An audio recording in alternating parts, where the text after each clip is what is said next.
everyone. Good afternoon. Good afternoon. Good afternoon. You took a long lunch break at this time. Oh, okay. Hey, Nona. Hey, Rosie. Hey, Tammy.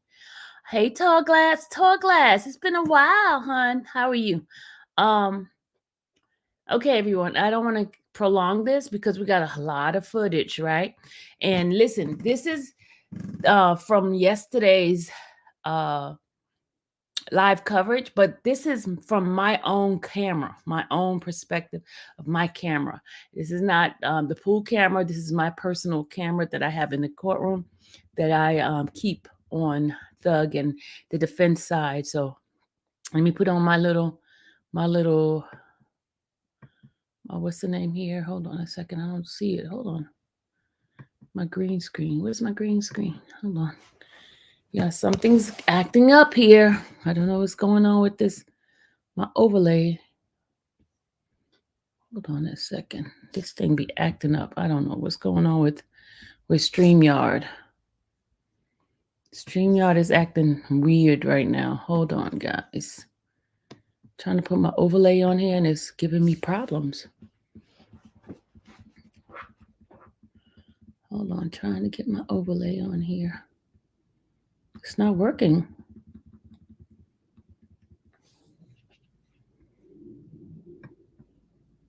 There it is. There it is. There it is, y'all.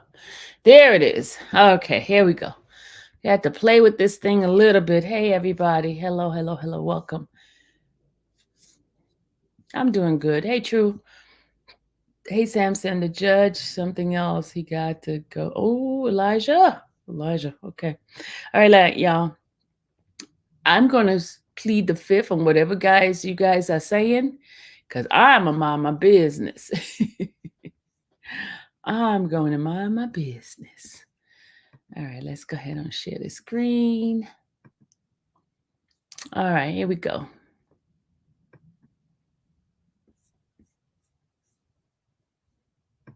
You guys got to see this. Okay. I'm going to start playing it. If I mute myself, let me know if you can hear it because I'm about to mute myself. And give me a thumbs up if you can hear it. I'm going to mute myself right now.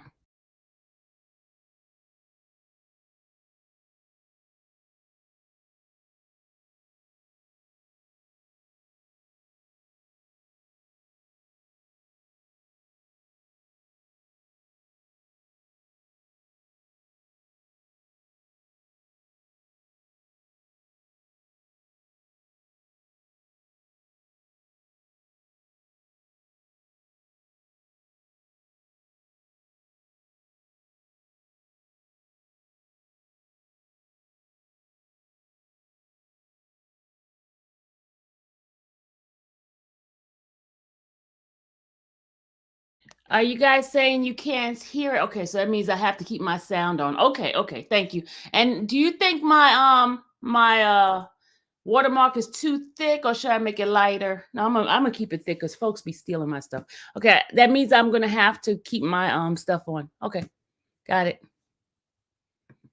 Why he pulled his gun, why he used deadly force. Sometimes it's not involving a weapon, sometimes it's physical force. So you must also investigate that crime as well. Now, in your experience as an investigator, do all investigators investigate cases the same way? No. It's just like any other walk of life. I mean, everyone has their own style. And usually your style comes from how you carry yourself in the street. And your experience out there with the citizens. In this case, the citizens of Fulton County, City of Atlanta. Tell me a little bit about your investigators. Everybody calls me old school. Objection relative. How old is objection? I am in Atlanta, and I feel like every case I work is a story, and I've got to report back, the information from that story.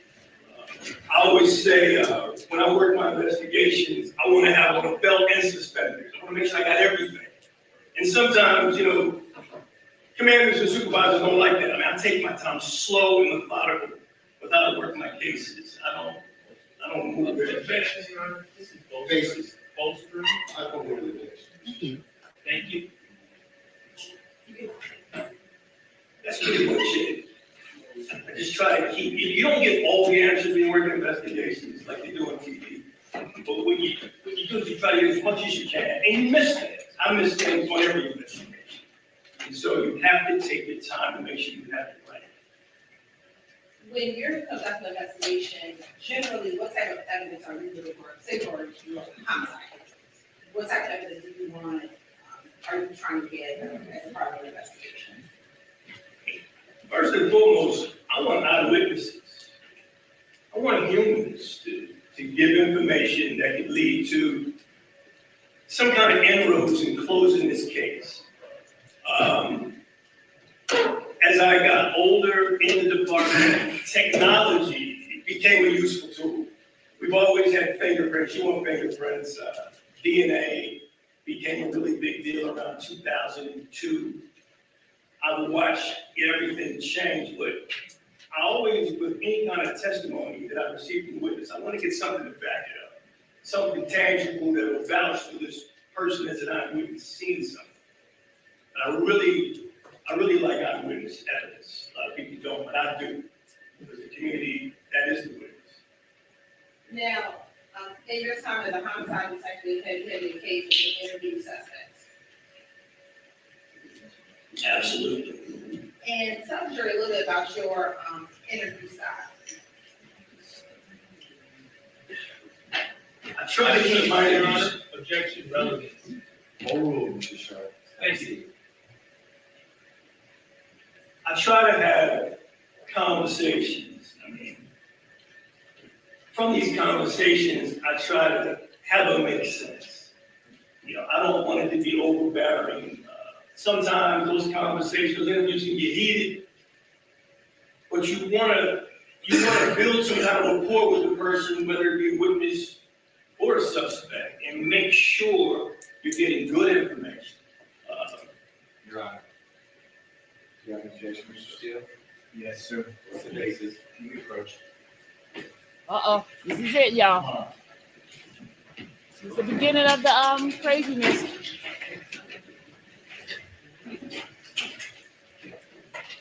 When they all went up there.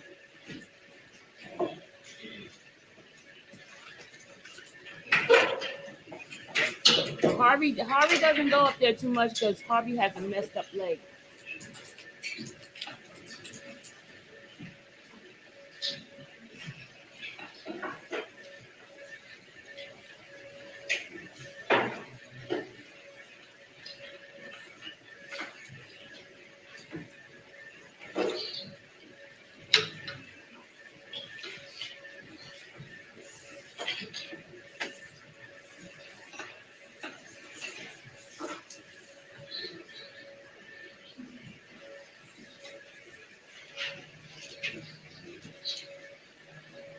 Okay, everyone that's coming in, this is from my camera view. This is not from the pool view. This is exclusive. So I just want to give you that the other side of the same testimony, the reaction from Young Thug, what was going on in the defense side, okay? And yes, I will have commentary after this, y'all.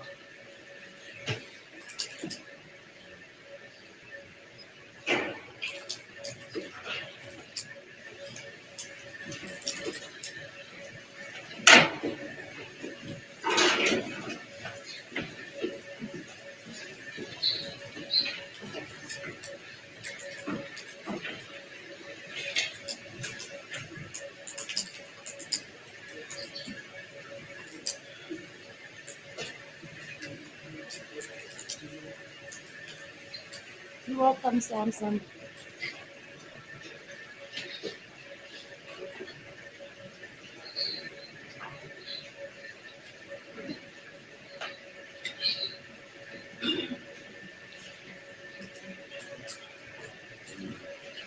And then over the weekend, I'll show you his reaction to Bean's interview, okay?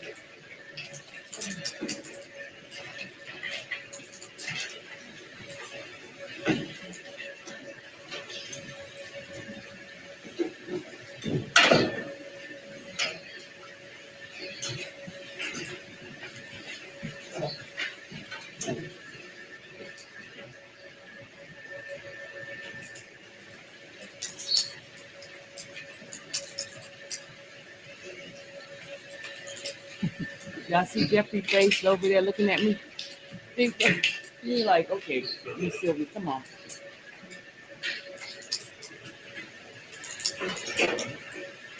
I don't know, Trav. I don't know if the judge will be removed. Remember, he's the chief judge. Fizzy, you welcome.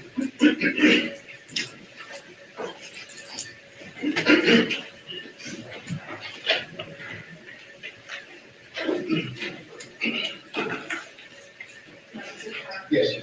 Let me ask you this, Rebecca. Over the course of your 30 years, how many people have you? I mean, thousands. Welcome. I can't even, I can't put a number on it.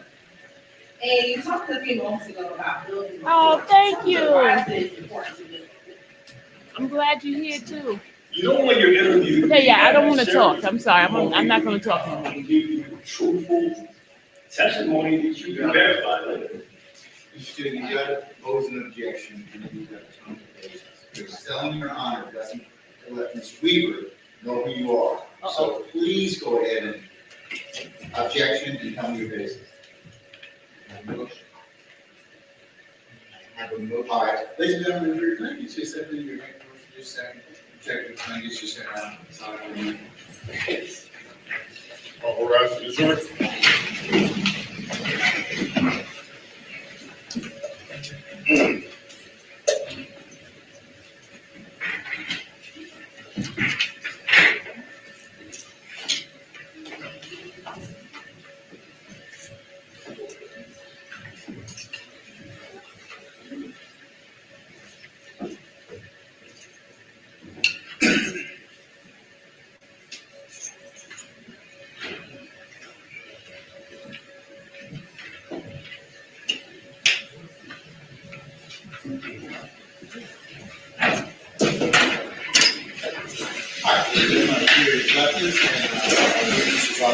Okay, here come the fireworks, y'all. Here come the fireworks.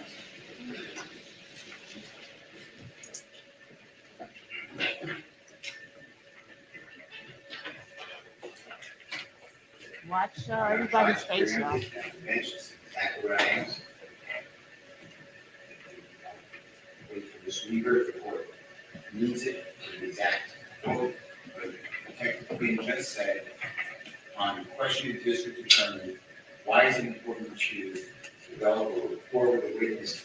And the answer is something to the effect of, to get truthful information. No witness can talk about veracity or truthfulness or believability of anybody. That's what I tried to say at the bench.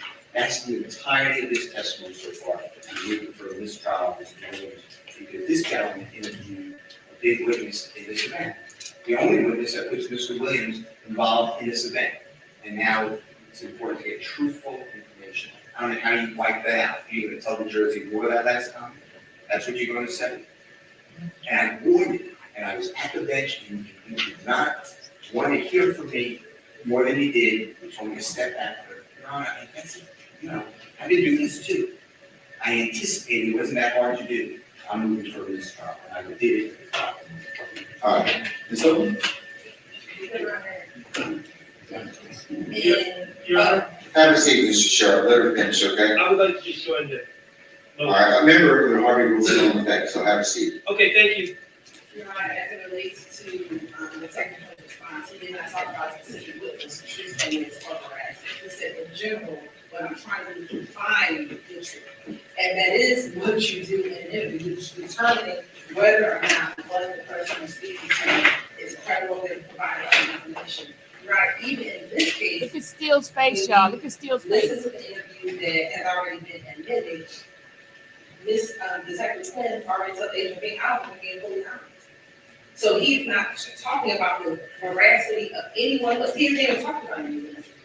So for the defense counsel to disbelieve or ask on this trial at this juncture, given this testimony, we're going to ask you to deny. All right, I'm going to deny the motion. Some of our jurors, please, Your Honor, before the next question is asked, I have to remove my motion from this trial. noted. Can you reserve that? Yes, Reserve to all defendants. Mr. Shardy, you asked me that one more time. Previously, you said this trial. No, I didn't, listen, Previously, Everybody gets the same reaction, okay, unless there's something else. Previously informed us that this trial was treated separately.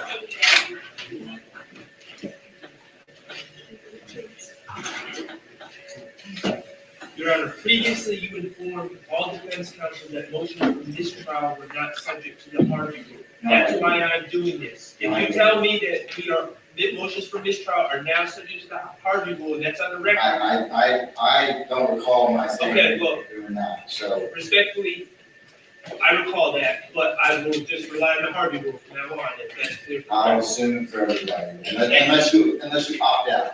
Thank you, Your Honor.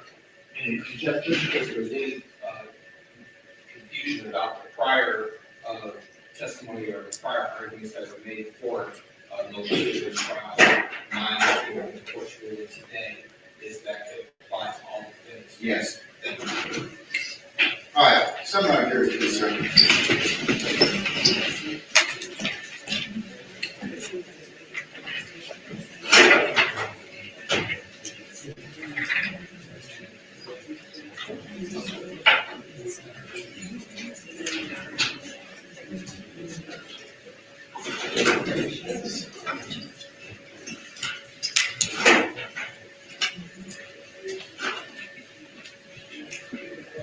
The Harvey rule is basically they adapt into whatever is being spoken or request over with the defendant. They all going in it together.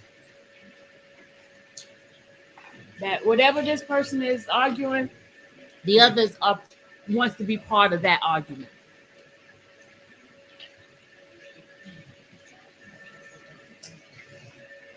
Your Honor, is it okay to pull the mic back a little bit on the stand here, feedback a little bit? I don't want you touching my mic. I'm not. It says that, that's a two-week purview, so. it's good. So, I think there's a little bit. okay with her? We were waiting a long time for the jury to come in.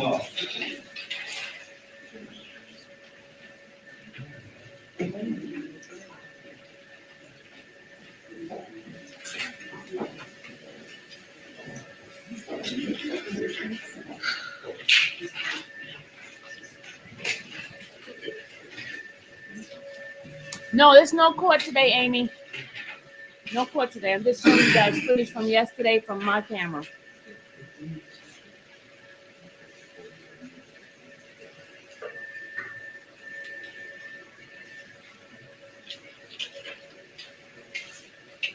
Your Honor. Sir, would the court consider my previous request for a continuing objection now on the same bolster? Yes, irrelevant. Well, I'll just give you the continuation, okay? This one.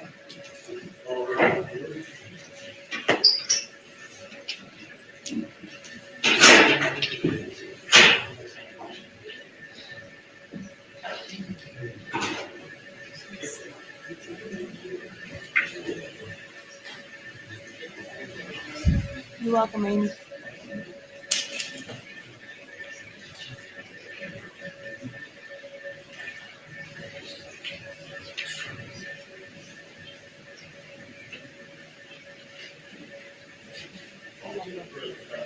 All right.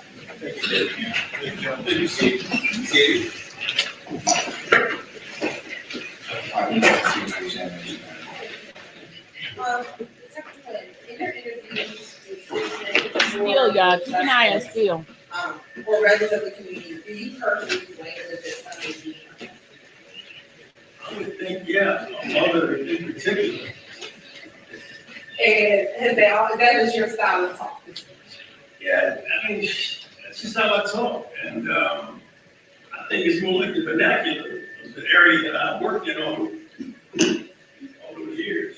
That's when the mic started messing up. You hear the squeaking noise? I will direct your attention to September 11th, 2013, where you assigned to the homicide. I was.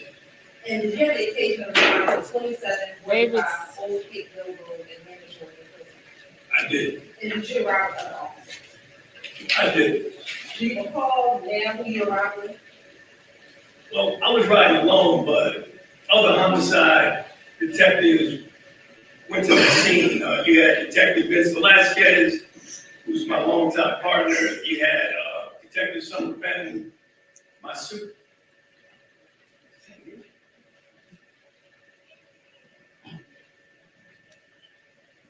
You had a contingent of other support staff.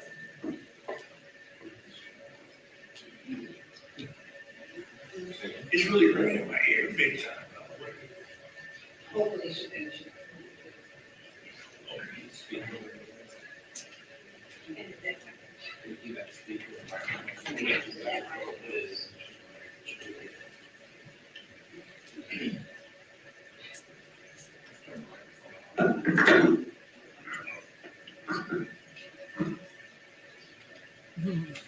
I think we'll be able to. Pretty loud.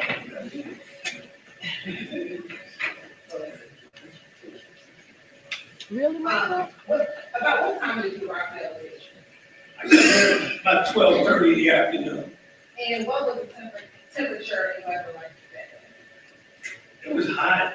From what I remember, I mean, it's Georgia afternoon, so I know it was a little warm out. Okay, I just wanted to share with you guys what I know. I know I wasn't going to stop it, but I wanted to show you guys what I noticed while he was testifying. He kept looking down at his notes. I thought that testimonies are not supposed to be reading their notes during that time. So I don't know why they allowed him to keep his notes in front of him. And I'm going to show it from the other side later, but I didn't get it. I really didn't. Because now he's going in detail about the weather, certain things. It's like, and then when they started asking him deeper stuff, he couldn't tell. And why did you respond to that location? Well, I got a call because I was told by dispatch that an officer discharged his weapon and I need to get to that scene. And while you were responding to 2745 Old Gate Road, did you know that there were other areas that were at the scene at that time? Absolutely. How many other active scenes? It was about three. You could almost say four, but three that were going to be necessary for that investigation. They were going to have to be processed. And what were those? So you had 2745 Old Mill Road, which is the Summerdale Commons Apartments. There was, what I was told at the time, that's where the incident occurred. The officer discharged his weapon. Then you had a house directly across the street from there, where there was damage to a residential home right there on O'Hagan Road. And then you had a third scene, which was 126 Cleveland Avenue, which the Cleveland County Laundry, a car had crashed into it. So I had a bunch of scenes going. And roughly, how far were each of those scenes? They were within about 75 yards. You just do the whole perimeter. It's kind of disjointed, but it was all kind of right there. Oh, there you go. There you go. Look at steel. Look at steel, y'all.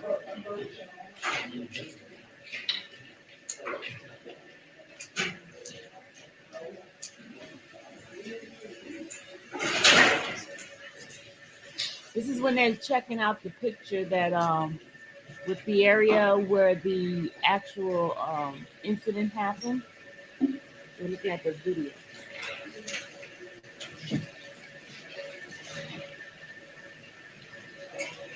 Hey, Quinn. Hey, everybody that's coming in. Please, we have 308 people right now. Can you please hit the like button?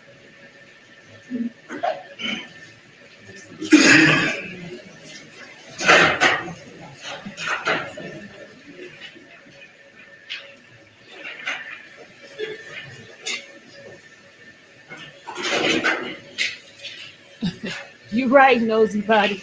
You're right. Was the amount of time they've been in jail?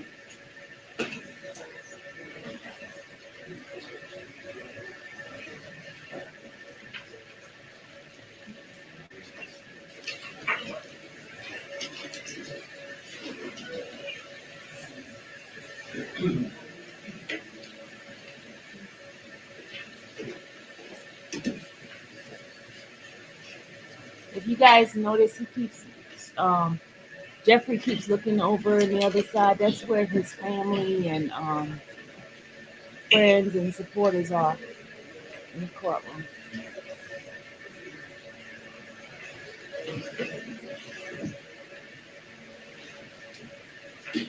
She's approached. You shown that document? Yes. I'm sure the market thinking it was 150. Do you recognize the clip of 158?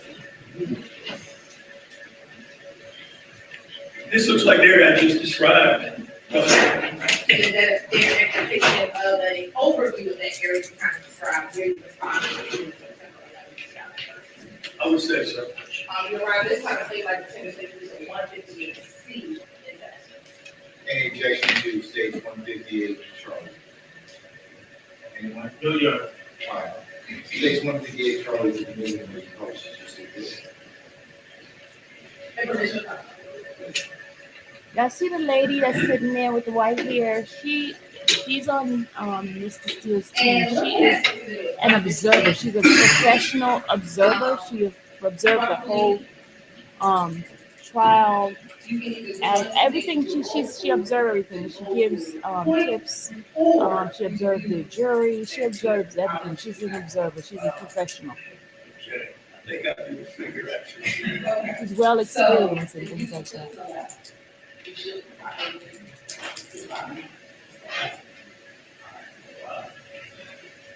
She's an expert. That's what you call it. Jury expert, court expert. Can you start on the DC or is that Summerdale Commons? Or Summerdale Parks? Commons first.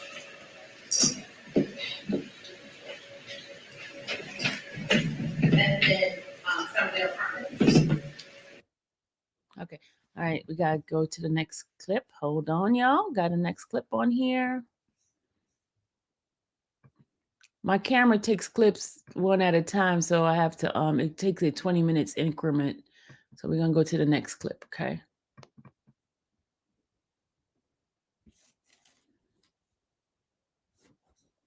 How's everybody doing? Everyone's doing good? All right, here we go. Here we go. First place I pulled up to was 126 Cleveland Avenue.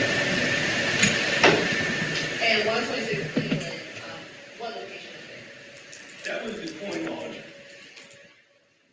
And when you said you spoke to your sergeant, who was there at the time? That was Sergeant Leanne LaCause. And was she able to provide you any information at that time about what was happening? She gave me an overview of what was going on and indicated where I needed to go next. And did you follow her instructions? I did. After speaking with Sergeant LaCroix, did you ask any homicide? Yeah, I know Kokomo back there, the young man. That's Kokomo I asked two. with the computer guys, and then that's the I asked other guy Detective in front is Velasquez another to intern type of actually intern, go up attorney, to young man. 2745 Old Haven He has a Road, lot Summerdale of young Commons, work attorneys that scene, whatever he it brings be. in.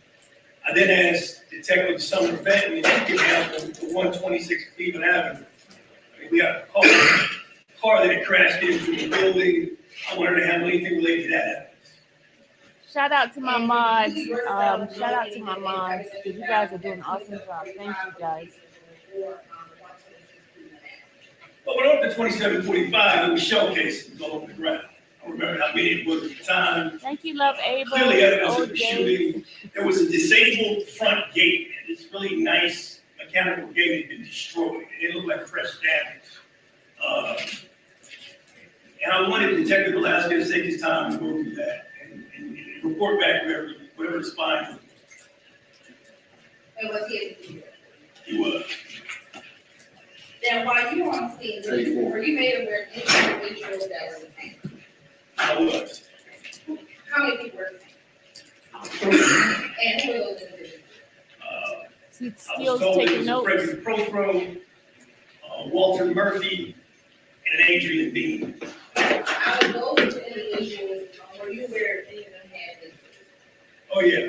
I found out that, That's Frankie that young man Provo that you just saw walk had a by. serious gunshot That is a wound in the back, intern which attorney on changed my thinking. Mr. We had Harvey's someone who team. was actually struck. Mr. Harvey So a lot of my energy has went one to as that. I well. also found out that Walter Murphy had gunshot wounds to the legs.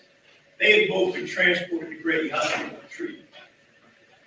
To your knowledge, did you know Adrian Lee had an injury at that time? I heard he had some injuries, but I didn't think they were significant based on what I learned on scene. Okay, y'all. Listen, you heard his testimony. He just said she asked him, did Mr. Bean have any injuries, right?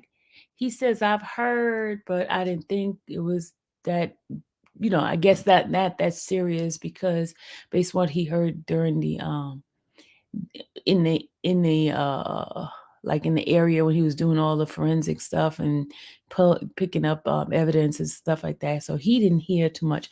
Now, come on, y'all. Bean was jacked up. He got hit by a car. So how do you not have injuries and you've been in an accident like that? That didn't make sense. And then you heard the radio helicopter call when they were talking about all the 3 individuals went to the hospital. He was talking about it. But according to him, Bean, I guess, was not hurt. I don't know. I'm not putting anything in the man's mouth, but it didn't seem logical to me. He was sure at the time if he went to the hospital. And he said that, it was a total throat, Mr. Murphy went to the hospital. What hospital is it? And, did you have any investigators go to Brady Memorial Hospital to speak with, Murphy? Yeah, I have my partners, Detective A.D. Calhoun and Detective Tracy Lewis. They would go down there and try to see if they could give me some feedback on what kind of injuries I was dealing with. I was really concerned about the brother who was shot in the back. They said the brother. When you say the brother, what did you do? I'm sorry, Frankie Provo. And did you interview anyone while you were on? I did. Who did you interview while? Hold on a second. 1 second, y'all. I just got rewinded a little bit just to that part with the talking about the going to the hospital. I just want to hear that part. Hold on a second. And Detective Tracy Lewis, they would go down there and try to see if they could give me some feedback on scene. I wasn't even sure at the time if he went to the hospital. He wasn't sure at the time if he And went to the said hospital. that, Okay, I just want to make sure I heard that. He said he was not sure if he went to the hospital. So he didn't know if Bean went to the hospital at the time when he, okay. What hospital is it? And, did you have any investigators go to Brady Memorial Hospital to speak with, Yeah, I have my partners, Detective A.D. Calhoun and Detective Tracy Lewis. They would go down there and try to see if they could give me some feedback on what kind of injuries I was dealing with. I was really concerned about the brother who was shot in the back. They said the brother. When you say the brother, what did you do? I'm sorry, Frankie Provo. And did He just said somebody was shot in the back. The injuries with everyone was like in the leg, wasn't it? Okay, let me stop. Okay, I'm not gonna stop anymore. I promise. I did. Who did you interview while you were on that? This young man named Flores. And I interviewed the actual officer that discharged him. Did you interview anyone else? Oh, big for I actually okay, interviewed. thank you. I didn't really interview, but Thank actually, you. Thank you, guys. Thank you. Thank you. there was a young man by the name of Steve. Do you remember his? Did you ever learn his actual name? Brian Taylor Ransom is what I found out his name was. When you met with investigator Wilson, do you remember where you actually met with him? So because this was a major scene, they pulled out all the stops. They pulled out what's called the mobile command vehicle. This is an air-conditioned camper where they put the officer that's been involved in the shooting away from everyone. And when I walked into the camper, this mobile Thanks, crime Micah. unit. He's in there with his lawyer. So I was, his union lawyer, And was he able to provide you information that assisted or helped you with your investigation? He gave me some understanding as to why he discharged his weapon. We agreed on scene that he would come back the next day with his attorney with a formal statement at the homicide office. And after speaking with investigation, did you determine if there was an underlying crime that you need to investigate? And was it determined? Oh, thanks, Dave. There was a shooting that prompted Detective Roberson to discharge his weapon. Okay, I gotta as stop he one more told. time. We gotta stop one more time. You're all the way in Sydney watching this? Okay, sorry. I'm just okay. So, all right. I won't stop, I promise. At that time, it was only an aggravated assault type investigation. We didn't know what else it may entail, but he responded to gunfire on a citizen. You said you spoke with someone named Flores. Does the name that you are not Flores? That sounds correct. How were you first made aware of this position? Sergeant Leanne Lacoste told me that, Objection, hearsay. I'm sorry. Mr. Steele? Yes, complication buzzes work. Were you made, let me ask you this, were you just made aware that there were witnesses that you need to talk to? yes, And was he one of them? yes, When you were first made aware of this Flores, how long had you been on scene? probably been out there about 15, maybe 20 minutes, because I was walking around each scene. That's an estimate for 10 years ago. To your knowledge, did any other officers speak with him prior to you speaking? Somebody did it, but I don't remember the name. Whoever spoke with him, do you know they recorded that first interview, that first interaction? I didn't know any recordings with him other than what I did. And when you interviewed him, was that your first time speaking with him? Yes, Do you recall that relationship? Do you recall where on scene did you interview him? I interviewed Flores at the 126 Cleveland Point Laundry, right on the hill overlooking all the car, all the mayhem down there at the bottom of the car crash.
If you can take a look at the picture of 159 and tell me if you recognize on that area, the picture that you were on. This looks pretty much like the Cleveland, 126 Cleveland Avenue location with the laundry was. And in that picture, do you see the approximate area where you were when you began speaking with Mr. Malcolm? Yes. And will that picture help you describe to the jury where you were when you actually had your conversation with Mr. Malcolm? So I'm between this white utility box in the picture and the driveway in that area. So we'll have, you just have to do it. I'm sorry. Yeah, this time stay with like the, and this is the 159. Any objection to 159, Charlie? Not on behalf of Ms. Wade.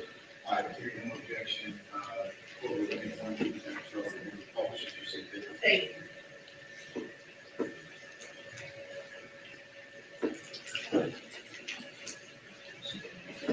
And the second one, you should be able to have a great perception. So we're gonna have to- I'm trying to go back. That's confusing. Right.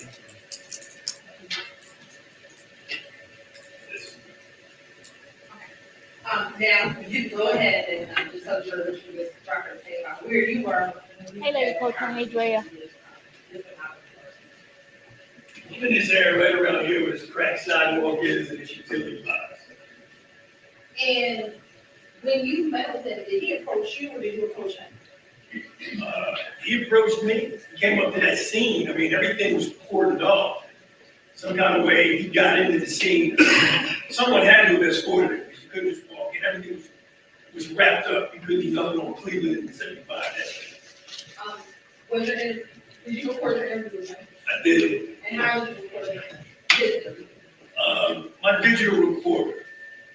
And where did you keep your digital recorder? Keep my digital recorder right here in my lapel pocket. And that's what I've always done. And do you generally record all your interviews on pocket? Yes, for the most part, yes. And why do you? Retired Detective Quinn is testifying, Jane. A couple of different reasons. I want to have all the information that's coming to me on that scene so I can come back to it and reference it as I continue my investigation. I'm just big on taking things. There are times when I'll actually take a verbal and write notes.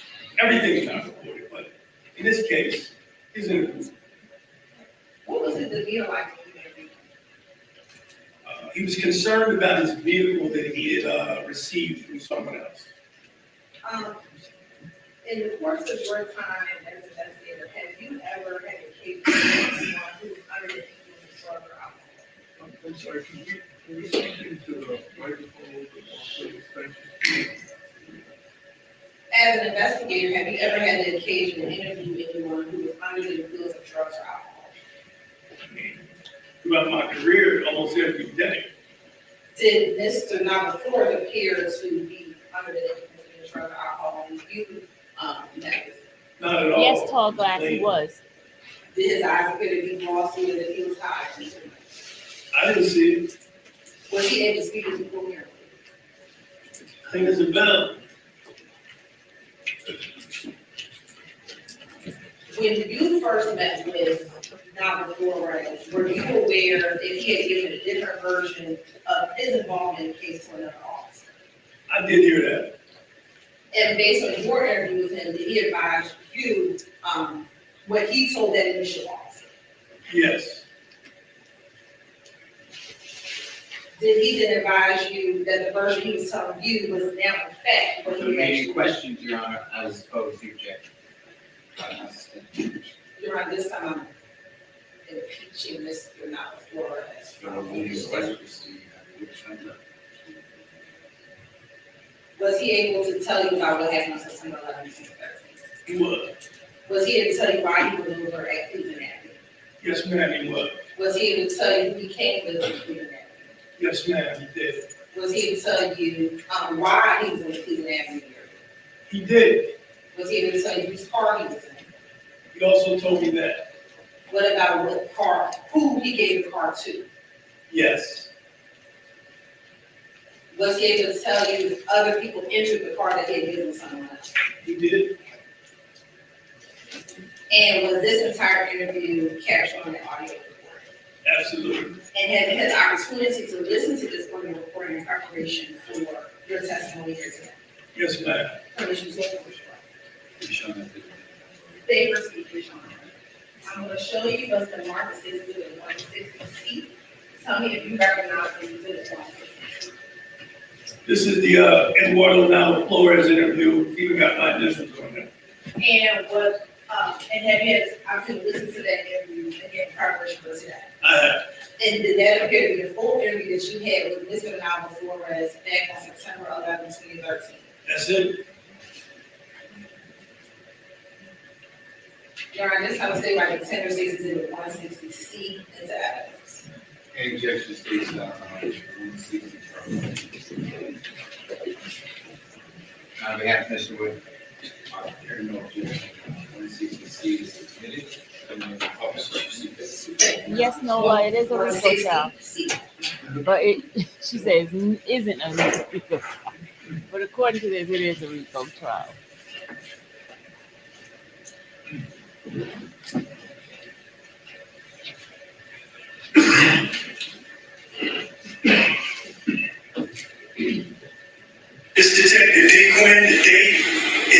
11th day of September 2013.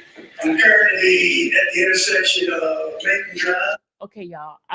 This part I really want to listen very carefully of what the guy said and all this stuff, because we might have to repeat it a little bit. Let's play it. At Cleveland Avenue. For the record, sir, what is your full name? My name is Roy Flores now. All right, Mr. Flores, now give me your date of birth, please. It's February 2nd, 1990. Okay. Now, we've been working a crime scene over here involving an officer-involved shooting. You just walked up minutes ago. Explain to me why you walked up here. The reason I walked up here was because I had word that my girlfriend's car that I bought this morning. Yeah. Don't it sound like he's interviewing him like for a television show? Yeah, doesn't it sound like, when I listened to it, I was like, wait a minute, is this for a show or is this an investigation? Just listen. You just walked up here and could you tell me what's going on? I was like, this is crazy. Hold on. All right. We're looking over the ridge here. There's a record smoking a car on. Is that Nissan Altima burgundy in color, the car that your girlfriend allowed you to use today? That is correct. All right. Can you tell me anything about the car? Anything specific about how they arrived up here? The only way I can think of is that Who'd you leave your car? JC, you see exactly what I'm talking about. It sounds like a reporter. He's a reporter and he's trying to get some information of what's going on, not as a detective, investigating the case.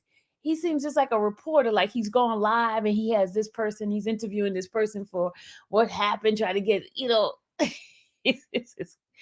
it's not funny, but it is kind of like strange. That's all right now. I'm not giving car credit to anybody. Okay, well, who did you allow to get your car? Brian, my friend.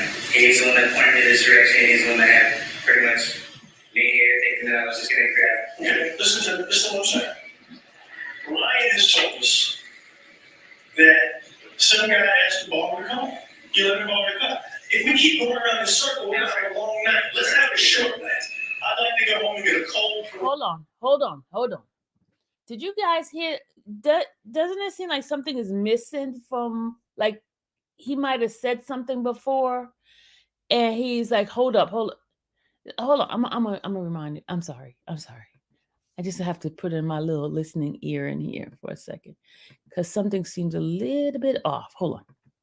That's all right now. I'm not giving car credit to anybody. Okay, well, who did you allow to get your car? Brian, my friend. He's the one that pointed me in this direction. He's the one that had pretty much me here thinking that I was just going to grab. Okay, listen to what I'm saying.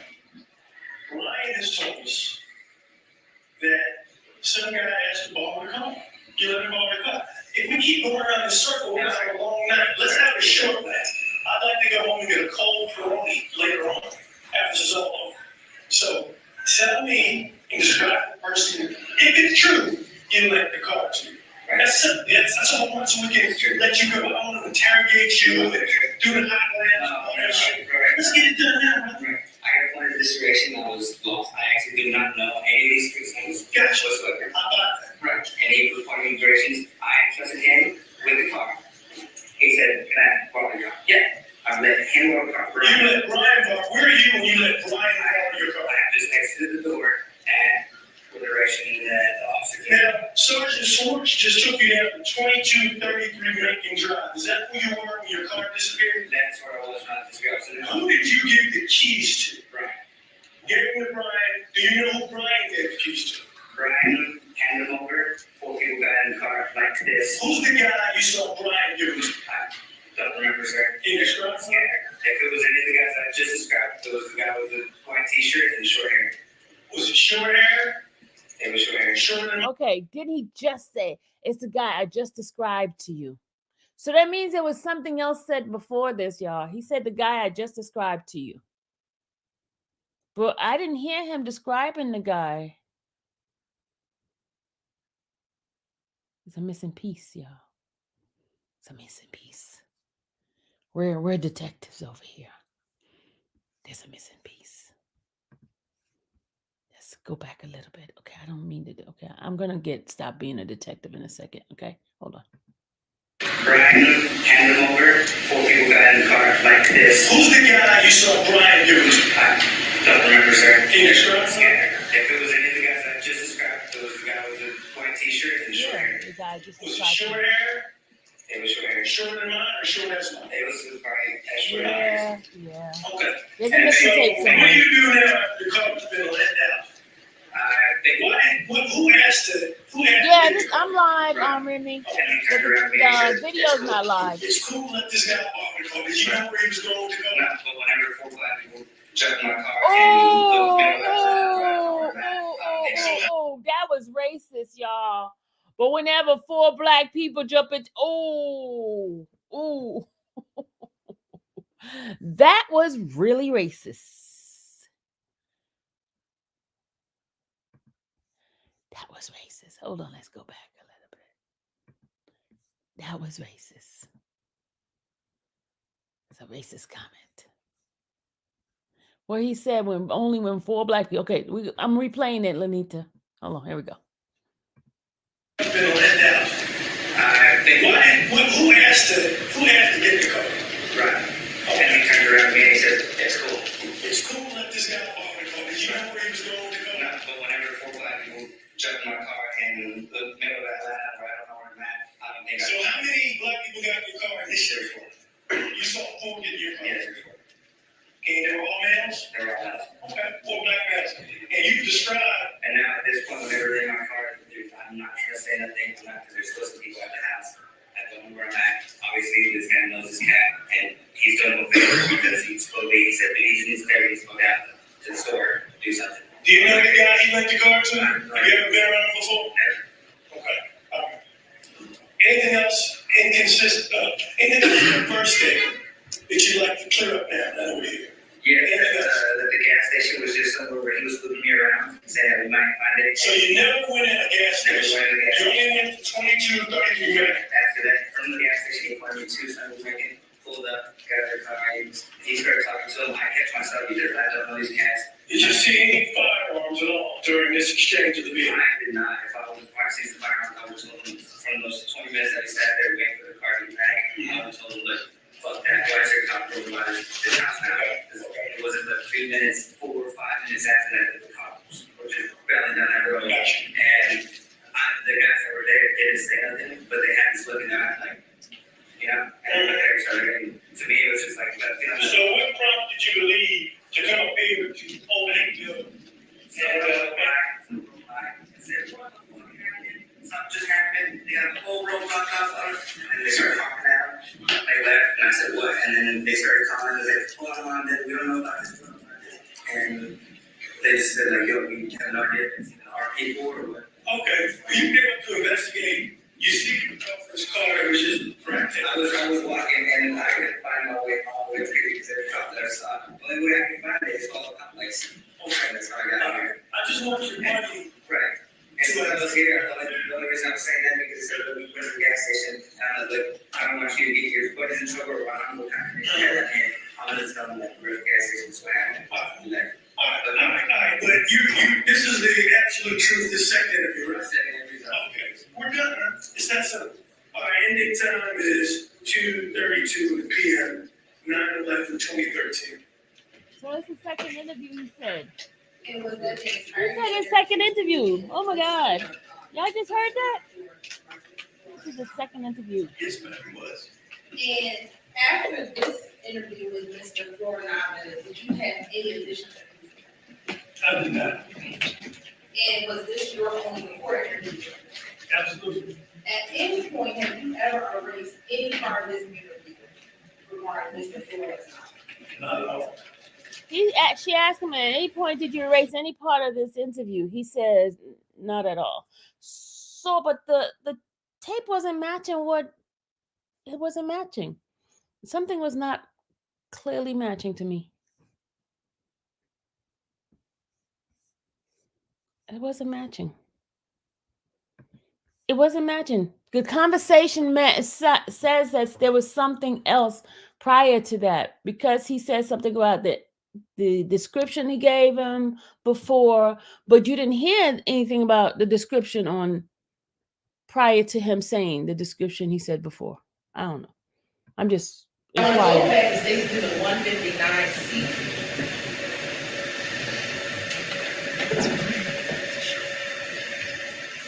Oh, sorry, 158. Looking at section number 158C, do you see roughly the area of Macon Drive on this particular?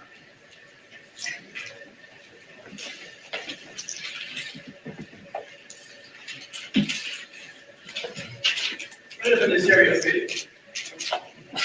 And roughly, not that you exactly where you walk from, but is that roughly that area Macon Drive where 22, 33, 22, 33 Macon Drive, so roughly where that Macon Drive is?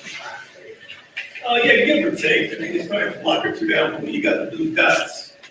Block it to Well, which? not a block or two, I guess headed towards, the Mel or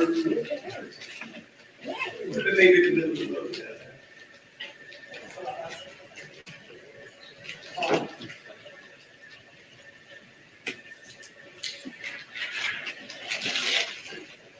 Where you know it's been roughly there. I would say in this area here somewhere.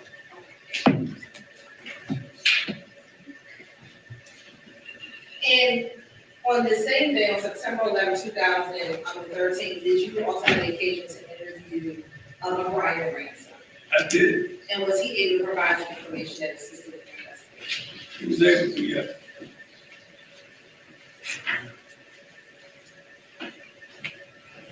Now, looking at 22, after speaking with Mr. Nava Flores, did you ever go to 2233 Macon Drive?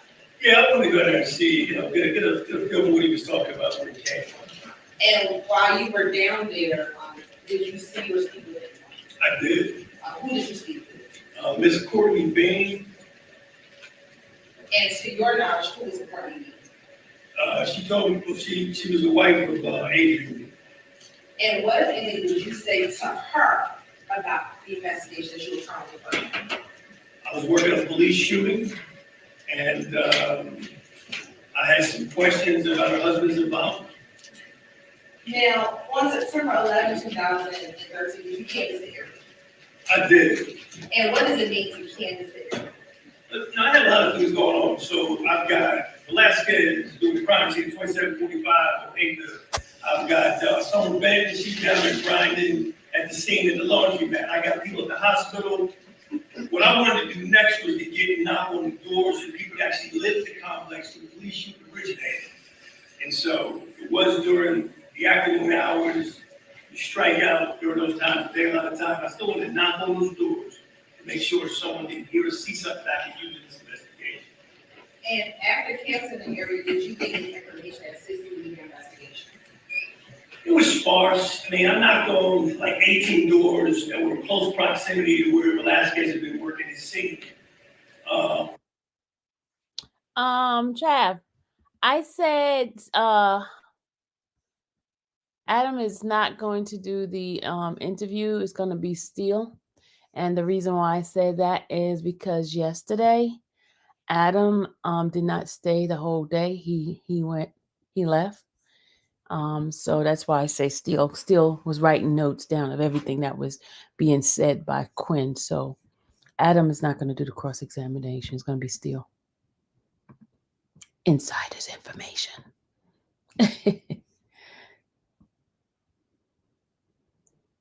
Okay. All right, here we go.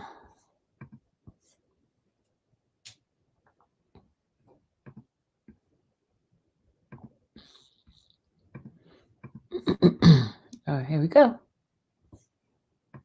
Firearm in the front passenger floorboard area.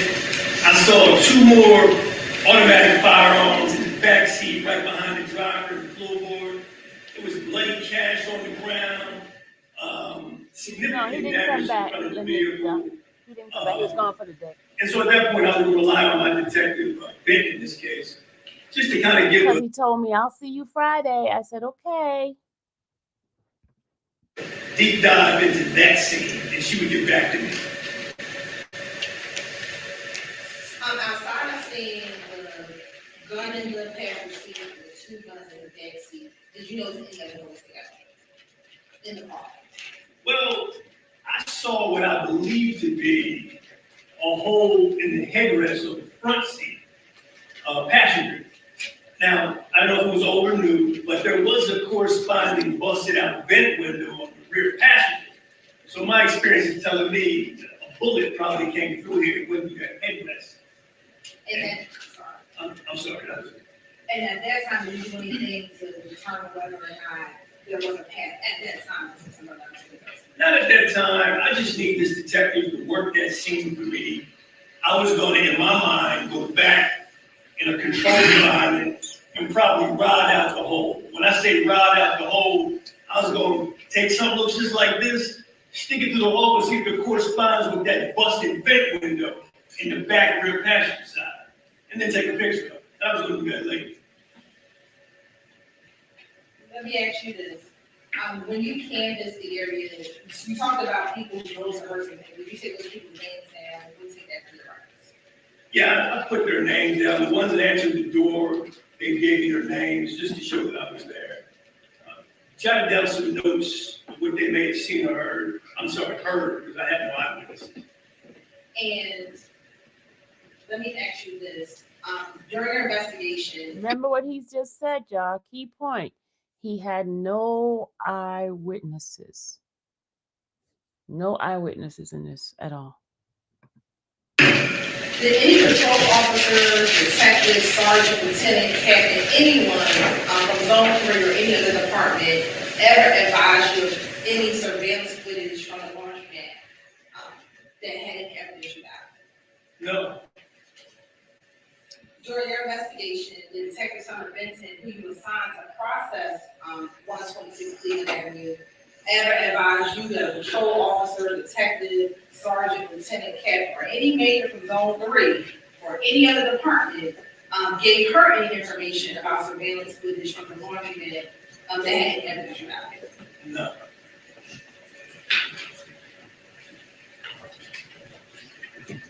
Now, after Okay, Mo, I'm sorry. Are you asking when was this video? This video was yesterday, but this is from my own personal camera for being in the courtroom.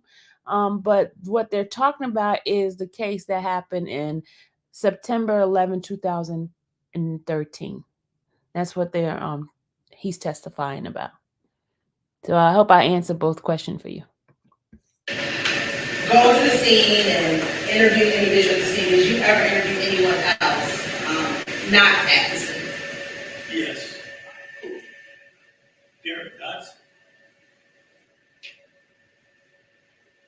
Where did you interview Derek Dodson? I did it at the homicide office that same day. And what was his demeanor when you interviewed him? He was lucid. He was clear. He gave me information about what happened to him. Was he able to tell you, tell me what he said, but was he able to tell you if money was taken from him? Yes. Objection, Your Honor, that confidential clause. In the future. Your Honor, I'm asking if you was able to tell him that, not what he said. Okay, did I repeat the same thing, y'all? I think, hold on, sorry, y'all. Hold on, y'all. I think I repeated the same video. My bad, sorry. We get to the next one. Cause it looked like we saw this one already.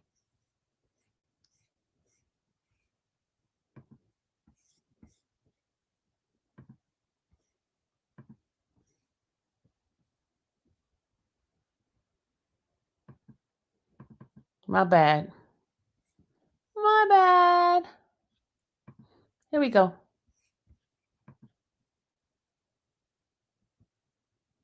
I don't know, Road Dog. I don't know why the wife is not being brought in. Because I think, because there was some other stuff that was said. You know, remember when he was on the phone with her, Bean told her that they were trying to rob him.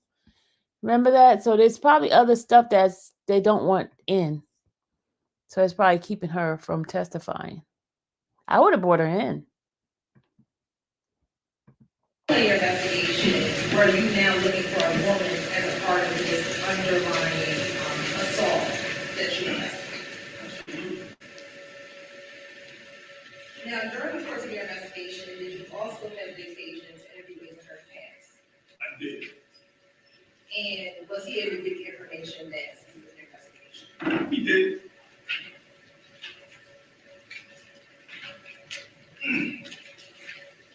Now, permission to approach? Yes. And we got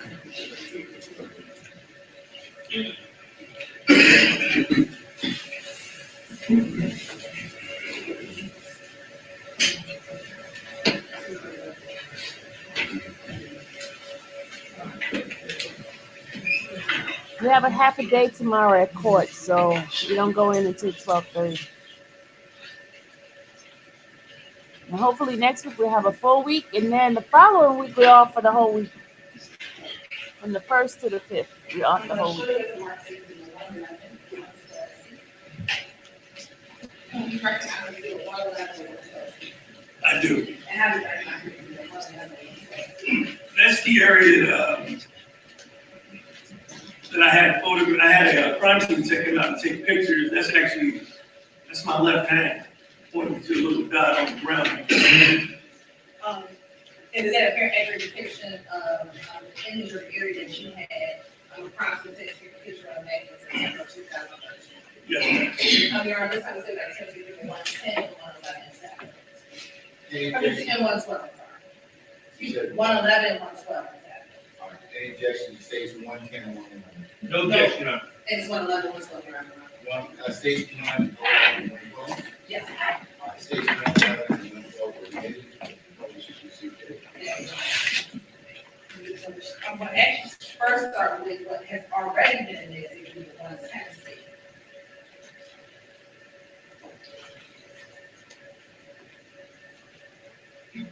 Looking at Exhibit 110C, do you recognize what's in Exhibit 110C?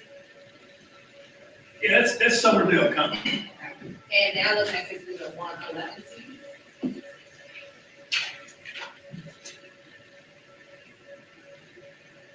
And looking at 112C. Is that your hand that you just referencing that's pointing at something in the mind? That's me. What is that were you pointing at? That was what was believed to be impact from a projectile from the gun. Now, during the course of your investigation, did you ever attempt to speak with yourself, either Sergeant Proctor or Walter? Yes. And were you able to speak with them? No. During the course of your investigation, did you ever meet with the owner of the red car that you were Yes.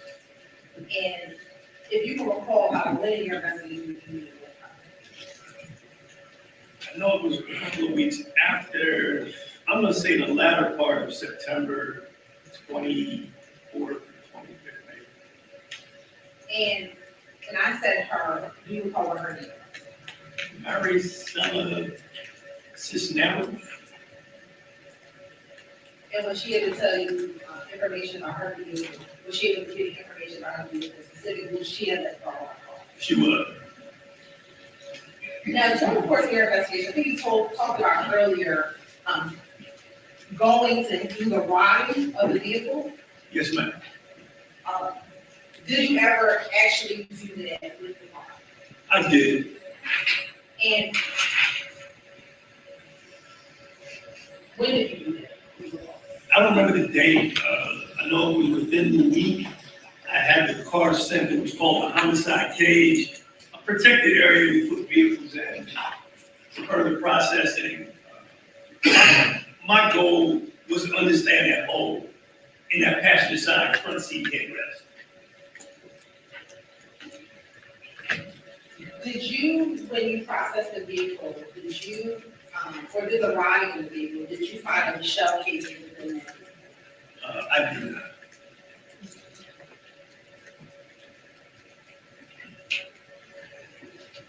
And understanding what you do at the time that you process the vehicle, was that a surprise for you that you did not find it shut? I mean, it wasn't a surprise. I mean, some cases, you don't know where they're gonna go. You'll always find it. In a moment, I'll be showing some pictures that I've already shown you in this council, that I'll be showing to them again.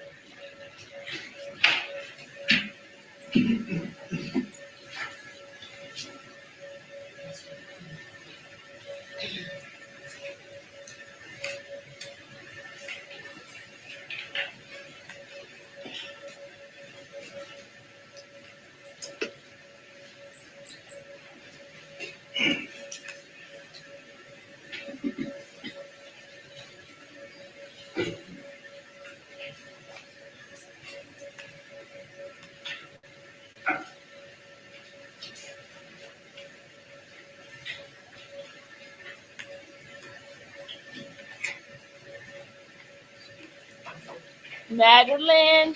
Oh my God, Madeline. Madeline. Madeline. That is not a conversation for us, okay? Madeline she gonna say she see a ring is a part. No, he has a wife. That is not a conversation for us. Stop it. In the corner, Madeline. In the corner.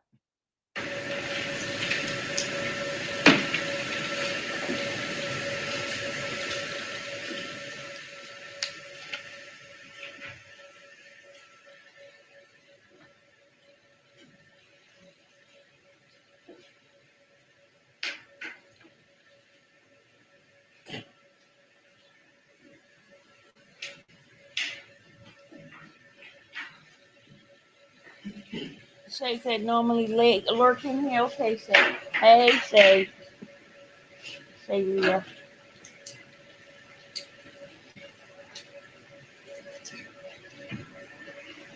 All those that's coming in. This is okay. What I'm showing for all those that's coming in, this is my own footage from my camera. This stuff was said yesterday, but I just wanted to give you guys reaction, the facial reaction of Thug, as well as the defense, all the defense side, what was happening during the side. Because normally we have the camera, the pool camera, facing the witness on the witness stand. So this is just a little bonus for you guys. So a lot of people coming in not understanding what I'm doing. I'm just showing the reaction, what was going on in the gallery area, and as well as the defense side. So it's just me giving you guys a bonus treat while we are off for today in court. Okay. All right, this is what it's all about.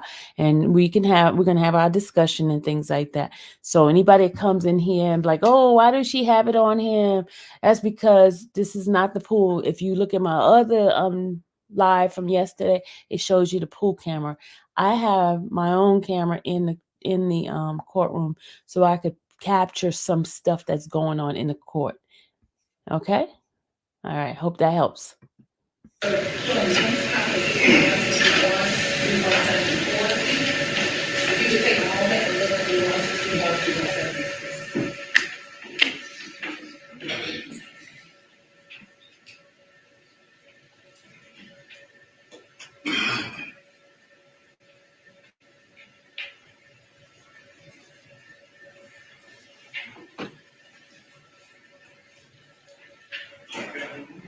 I'm looking at picture the 161, CD 174, do you recognize this? Yeah, that's that Bernie Nissan Altima that was in the homicide case. That I wanted to get those rides.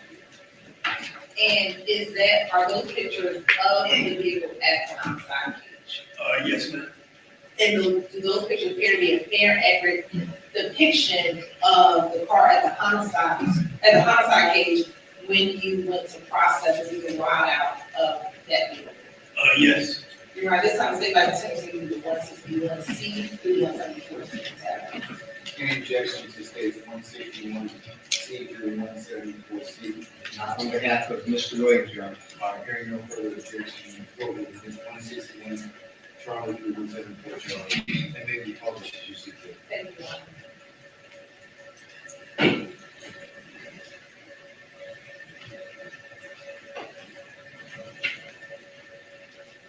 Oh, I didn't know they went out, JC.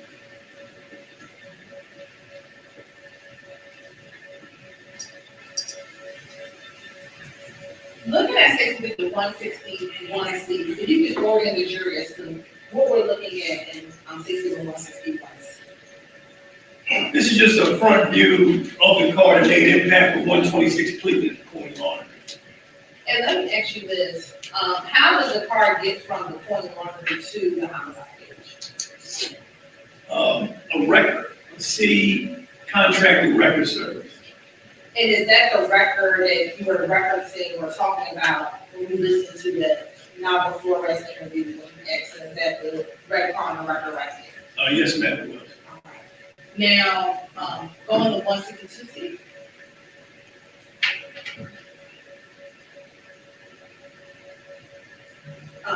Is that here just to be another angle of the visual side?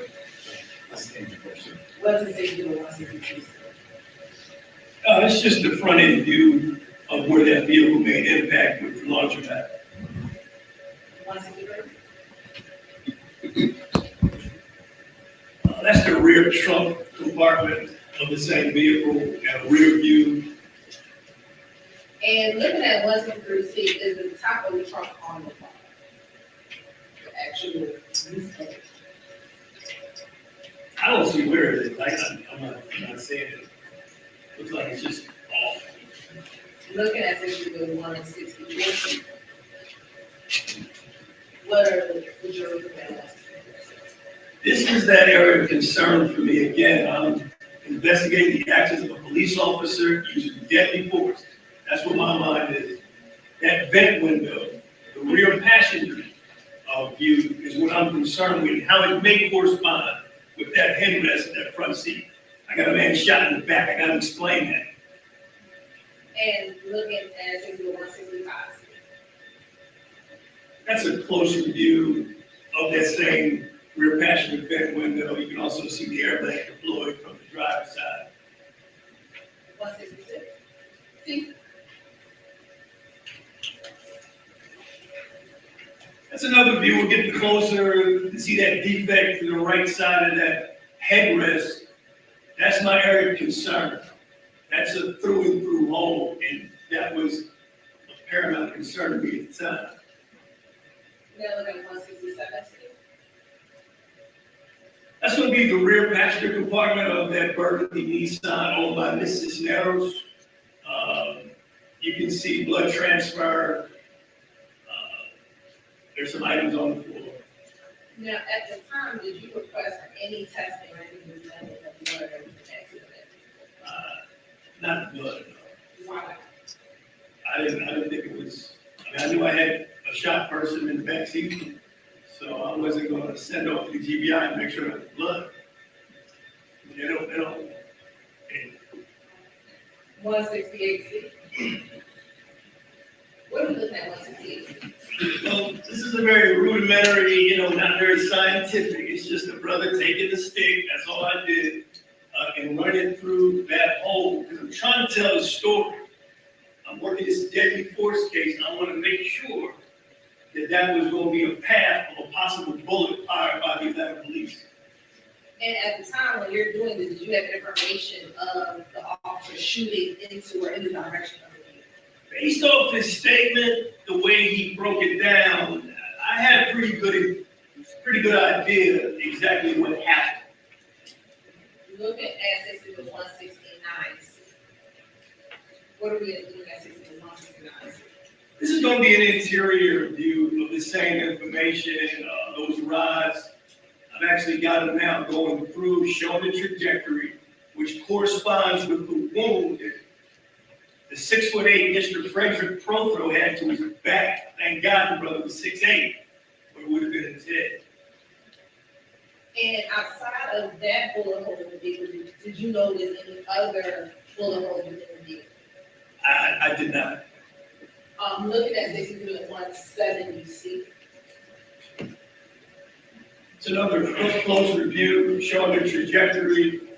That hole where it originates at the rear of that headrest, it's actually coming through. And I believe that is the wound that Mr. Frederick Procro received from the Atlanta police. looking at, 171C, is that just another close? That's just another of the same. 172, It's a close review of the rod actually going through the headrest. and 173. And again, 170. 173 is also the very same thing. 74 is just, that's me actually holding it. Very unscientific, but just trying to tell a story. Now, you talk about not finding the shell pieces. I want to go back to the 167C. Now, when you were at the homicide cage, were you able to observe this vehicle in this condition as you look at this picture? Yes, Okay, how tall are you? 6'1". Looking at that photo and your personal observation of looking at that vehicle, are you able to fit the back to that car? Yeah, be crunched, but I'll be back there.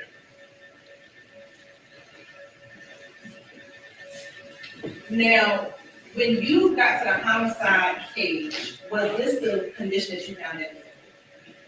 Yes, ma'am.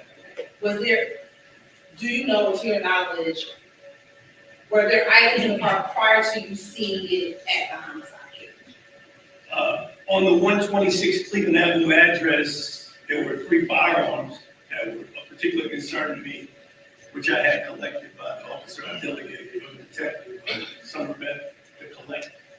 Do you recall, I'm going to show you.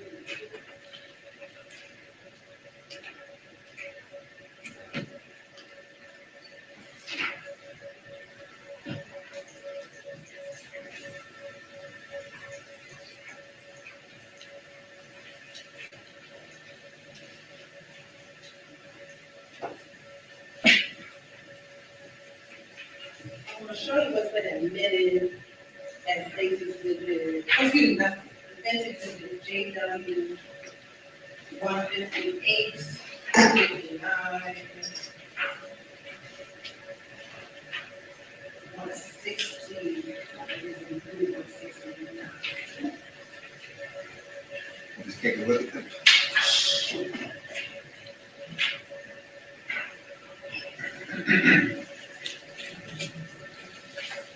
And I actually gave you this.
I'm going to show you, and it's a couple more things about JW is in 157.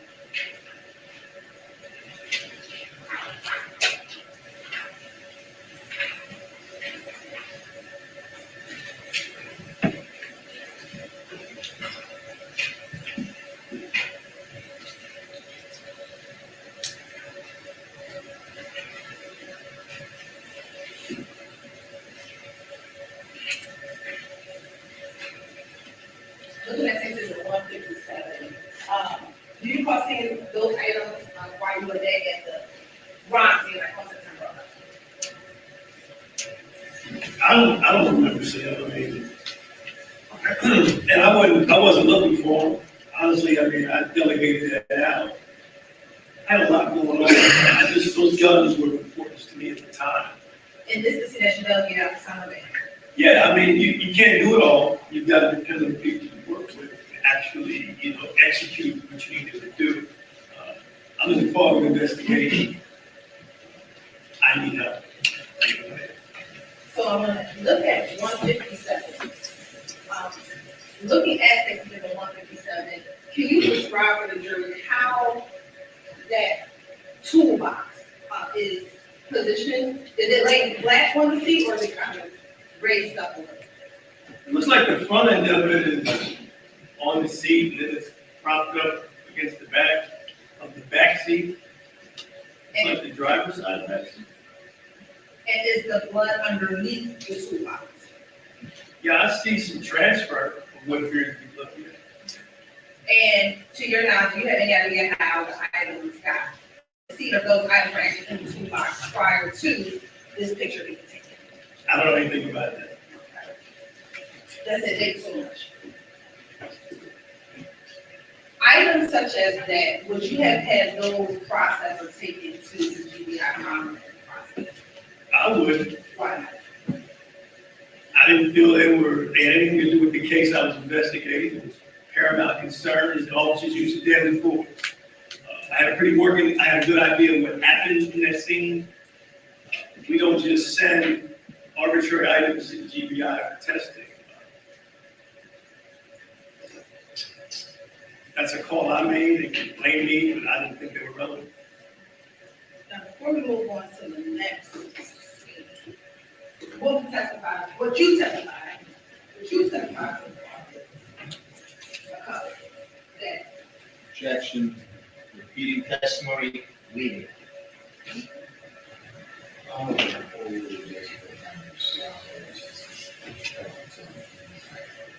when the incident occurred, 9/11/2013.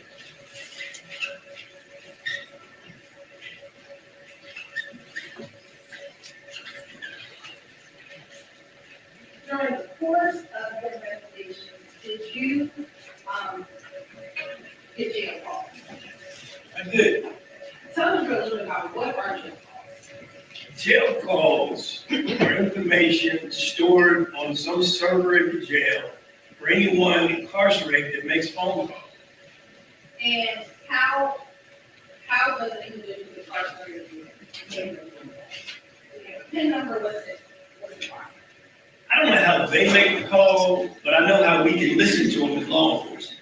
How do you want to? So there's this is an app that they gave us access to. When I say they, I'm talking about the police department, Atlanta Police. At that time, you could actually punch in and listen to people in real time almost with your cell phone. It was that far advanced. You could listen to specific conversations based off the name of the inmate. And when you listen to those calls, do you know if they are in an area called Oakland or if they're in general population? Or do you determine that? I can't determine from where I sit, as I recall 10 years ago.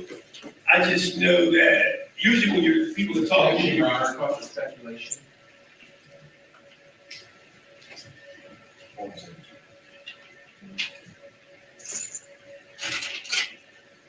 Let's take it. Have you had the occasion to have a listen calls that you listened to in first interview? yes, And then listen to more calls once you're in jail and maybe it's on. yes. Now, in this case, when did you pull the jail calls? Or what? I wanted 9/11. That's the first significant data that sticks out, but I wanted to see if there were any calls. At the time of 9/11, how many people out of the three that showed the page were actually? Just one, Who was that? Adrian Dean. And would you pull the jail calls for this? I did. When did you actually start listening to it? Several days. I think around the 16th, if I'm not mistaken. Would you have put that date in your? Yes. Was you start listening to your Okay, so yes.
No, I'm not asleep. Hold on, y'all. I'm trying to do something.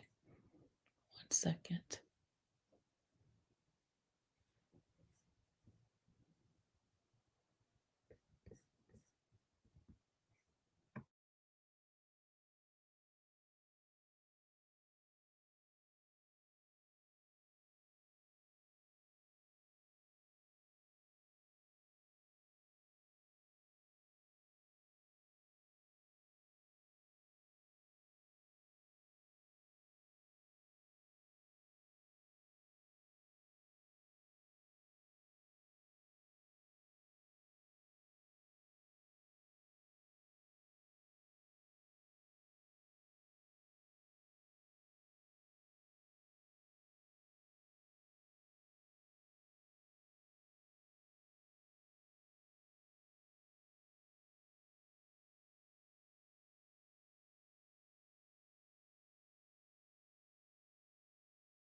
One seventy-five Charlie Bravo is actually a duplication of Defense Exhibit 205. So they've already been admitted. The other three commercial minor would be new exhibits, which would state exhibit 175 Charlie Delta Echo. So you're asking me exhibits. Delta. Oh, that was that over me. Yes, 175 Charlie Alpha Blue Echo. Any objection? Can I just have one moment, please? Yeah, sure.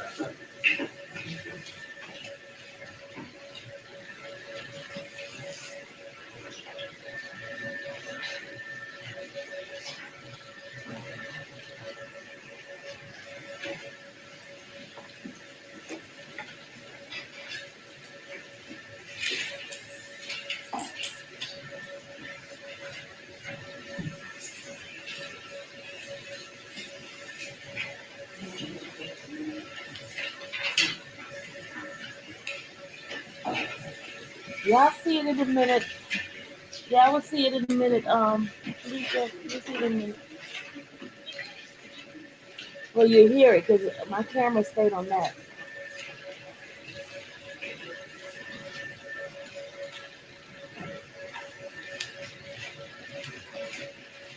The lady in the back, which one? The one that's sitting next to Thug, Lynetta?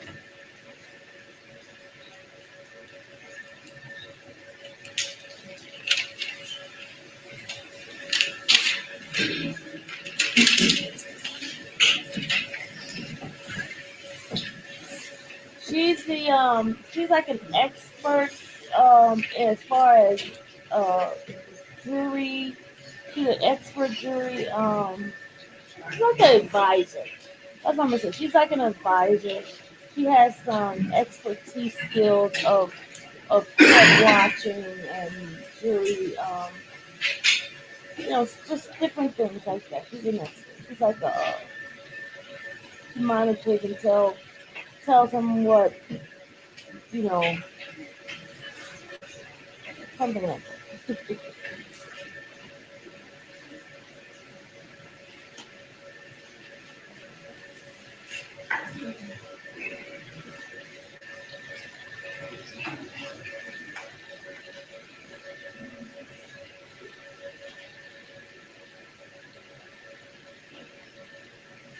What they're doing right now, they're reviewing some.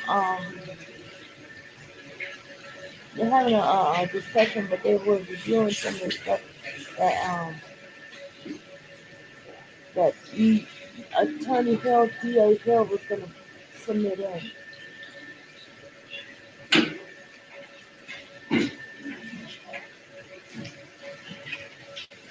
Yeah, something like that, Lynetta.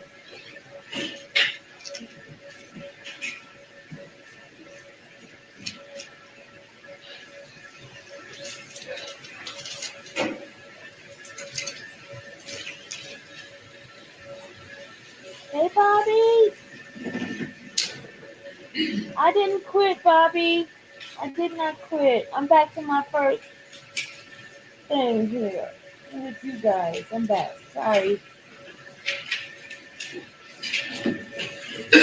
Bobby, I was stunned for a moment. I had to deal with my emotions, after the episode I had of being arrested. I was a little discombobulated, but I'm back. I'm back.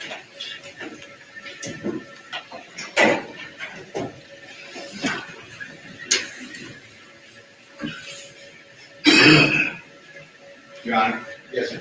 I probably do not waive an objection, but the prosecutor is going to figure out which jail call, if there's more. Uh-oh, this is it, y'all. Additional 3, it's going to tell us which ones there are. That's why we'd like to reserve the last one. Your Honor, I did identify 2 of the that are the new calls that had not been.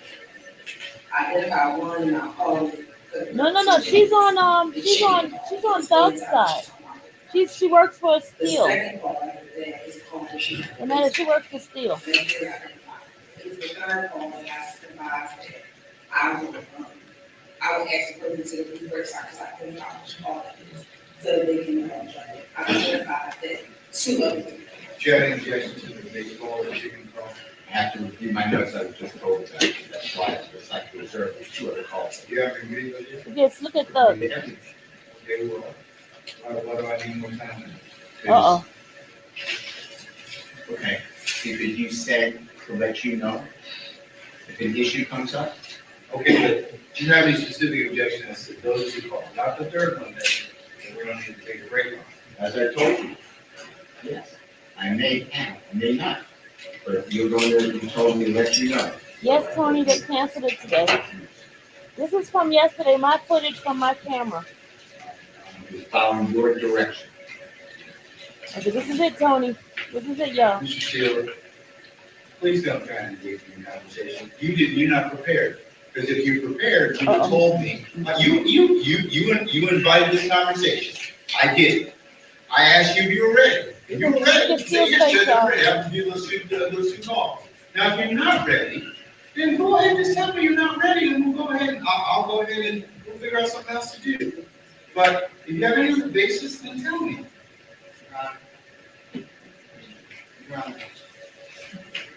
You instructed me. I raised this already. You know exactly what I'm talking about. No, I said, Well, then we need to ask the jury to politely, then we start with a question.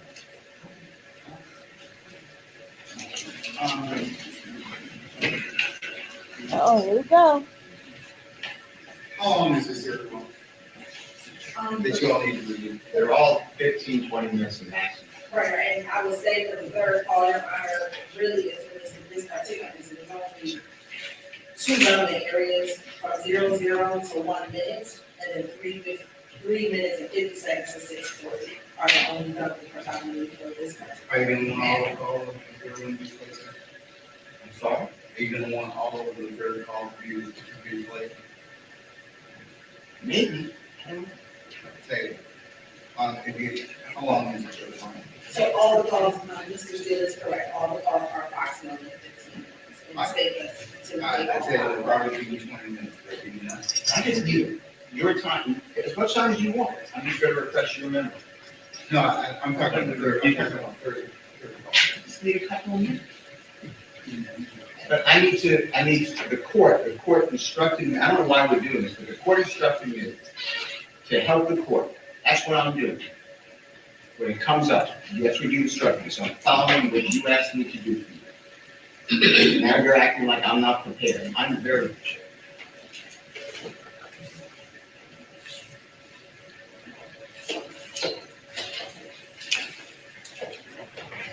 All right, I tell you what, will 20 minutes be sufficient for you to review? Sure. Okay, all right. Ladies and gentlemen, we're gonna take 20 minutes. And continue with the protective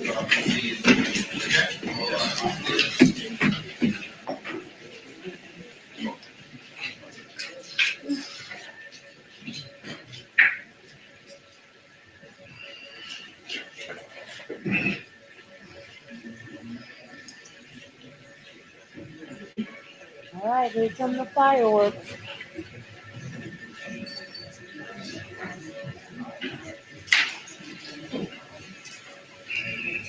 All right, then, please be seated, take your seat. Okay? So, Why need to see? That was one of those decisions on transfer. You know, you do that transfer first of all. And that won't be, yes, this decision.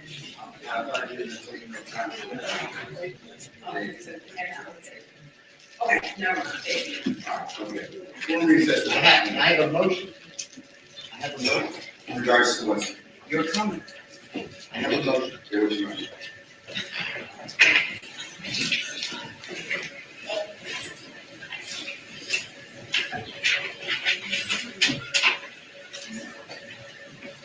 all right, let's see the reactions, everybody, This is the second time that this honorable court in front of the jury has addressed me inappropriately and wrongly.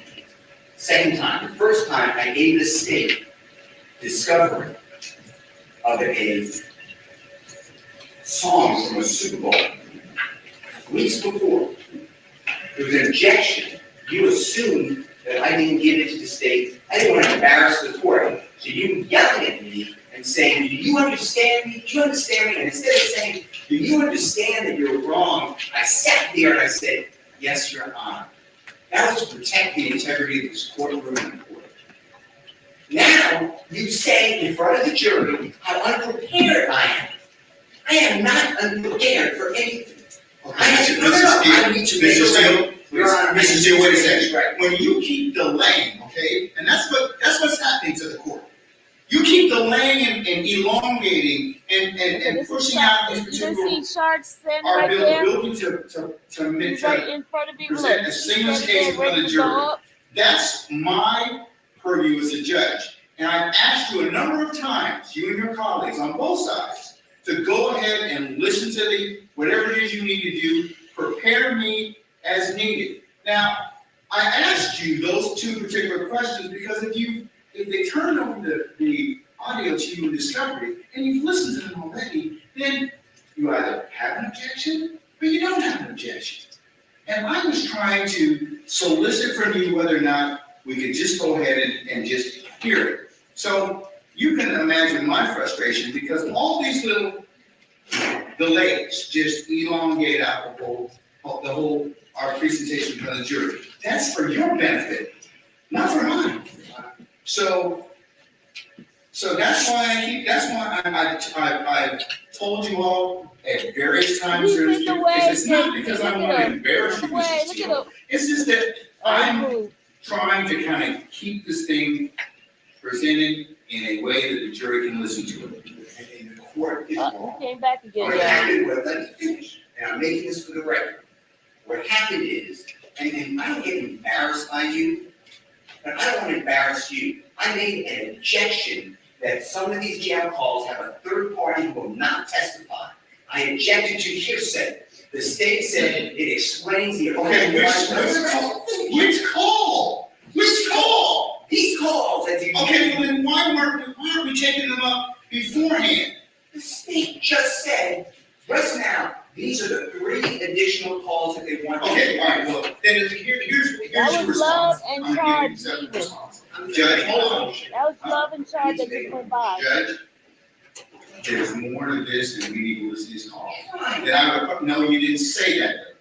So I wouldn't have had that opportunity, but that's why I keep telling you this, okay? I mean, like I told you, forewarned judge, happy judge. All right, so had you just told me up front, Judge, we have not had the opportunity to listen to all of those calls. We've only been able to listen to 2. I want to listen to the other ones. And I listened to the calls. I know, but I don't know the third one they got. Okay, well, let me just finish. So you presuppose I don't know what the calls are. I don't know what the third call is because Ms. Hilton, who's professional, said, I'll take a break and I'll let you know what it is. But the other 2 calls are a baseball game and at the chicken, if I'm discussing chicken. I am for chicken. I understand those calls. There's issues in those calls that you need to address. But I politely make an objection and say, Your Honor, based upon what you told me, which is what you told me, we'll take it up later. I wanted to raise it. You tell in front of the jury how unprepared I am. And let me tell you something.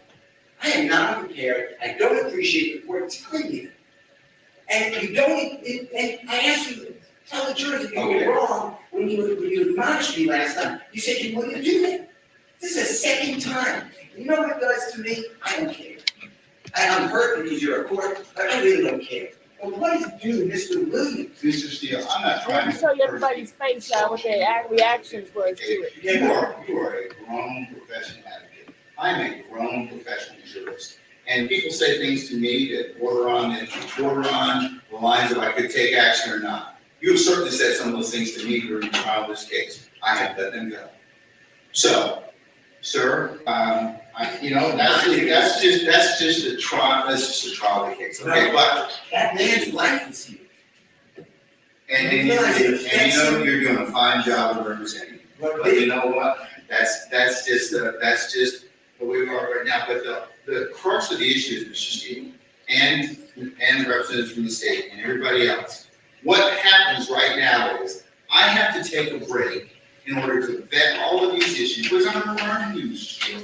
And that's what is kind of disappointing to me, because I have given you all this administrative time, all these breaks to go ahead and do this, and this is what delays the presentation of this case in front of the jury. You know, if I would have done what the state did, and I'm not poking anything at the so you would have said to me, why didn't you share those calls with me before?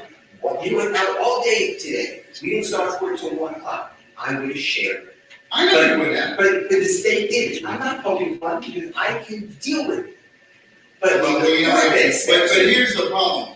I have a problem because at the end of the day, I gotta listen to a 15-minute call. you don't have to listen to anything. But You have to make a ruling. yes, but I have to listen to it in order to make a ruling on this. And even if you said you listened to the chicken call and baseball call, and you said there's other issues that come into play, it's better for us to take those things up before I ask for that jury. And I could have done that this morning. I could have done it at another point in time. So, I mean, I raised this issue to you, and I don't remember the date, but it was days ago. I raised it, and the court said, all right, understood, and we'll take that issue up when it comes. Now, what am I supposed to do? Okay. Sit there and say, no objection. no. You said judges, an issue Not at all. to take up. Not at all. And in addition to that, today alone, and this happened, today alone, the state introduced 2 exhibits. I've never been given them before, ever. You know what I did? No problem. No problem. Because I think that's professional.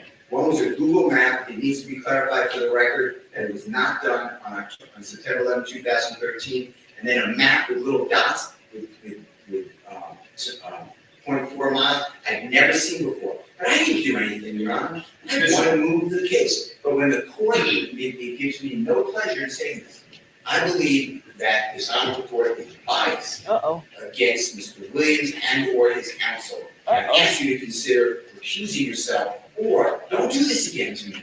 This is inappropriate to me. I respect you, but what am I supposed to do? Sit there while you do this? I didn't do anything wrong. I did exactly what you teach me to do and the courts teach me to do. But instead, no, I gotta finish this. Then I get told to this court says by Prosecutor Love that I'm not being candid with the court and I'm misrepresenting because Mr. Bean never went to the hospital of Grady on September 11, 2013, and Ms. Love has a document on the desk to prove it. I sat right in front of Your Honor at the table, at the bench, and I said, I'd be careful what you say. It's not accurate. Ms. Love looked down on me, and she said, it is accurate. You said we'll take a break, figure it out. After the break, you didn't even bat an eye. Ms. Love said, yeah, I was totally wrong. Mr. Steele's right. He was taking a break. If I would have done that and called another member of the bar disingenuous, not truthful, no candor, and misrepresenting, you would have had me yelling in front of the jury. You didn't even ask Ms. Love to apologize. I don't want her apology. I don't care about Ms. Love, but I care about the court. And now, if you can walk in someone else's shoes just for a minute and see what you're doing to Mr. Williams, because it's hurtful. I'm not the one wasting time. I'm here every day, ready to go. I am not wasting the time. I make a motion and ask you to please recuse yourself. I know it has to be in writing within 5 days. If you want me to do that, I'll do it. It has to go to another judge. But this is what's going on, Your Honor, whether you see it or not. You're yelling at me in front of a jury for nothing. And then you want to apologize. And I did nothing wrong, ever, on these occasions. I'm gonna go ahead and address your motion. I'm gonna deny your motion at this point in time. And also, just direct you then, I have the responsibility to control the proceedings in this particular circumstance. Sometimes, things get kind of heated, and that's that's the crucible and trial of any particular case. I am not in any way insinuating that you are not professional, you are not prepared, but the things that I am bringing up to both of you, and I have fussed at both sides for this particular issue of not being prepared in the sense of, and the only reason it affects. 1 second. I'm gonna change it.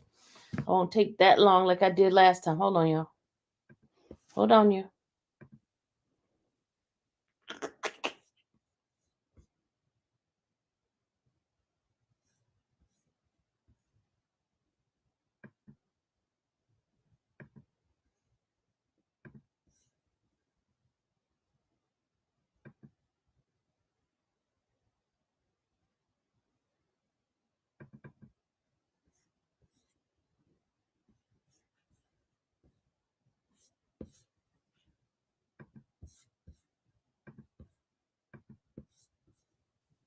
All right, here we go.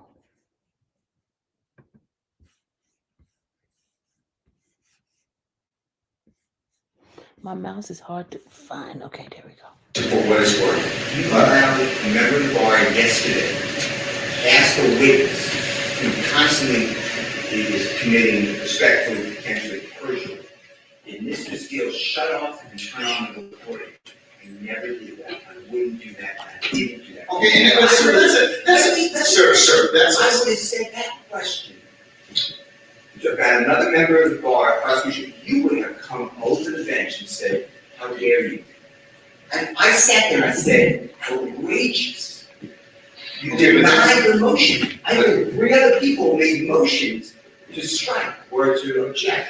You denied it. Judge, I'm just telling you, the appearance, if not the reality, is not good. I'm being. what to who? Mr. Williams. Okay, but Maybe to the other. you're his advocate, okay, and that separate issue of whether or not you did what you did, the state accused you of that, they have the right to at least inquire about whether or not that happened. And whether or not it happened or not, I'm not making any comment on it, but it goes to bias, it goes to the motives of misrepresentation. But That never happened. okay, but I'm not commenting on that. That's for the jury, that's for the jury to decide. I asked a question about a missing recording that wasn't given of a statement made by Mr. Dean. And you told me. And I keep telling you. You told me. You said if the state had it, they said no. You said no. I tried to cross-line, you sustained. Because it doesn't exist at this point in time. Now, if it exists at some point, I told you I'd say it. One, I tell you, I apologize to you. And then 2,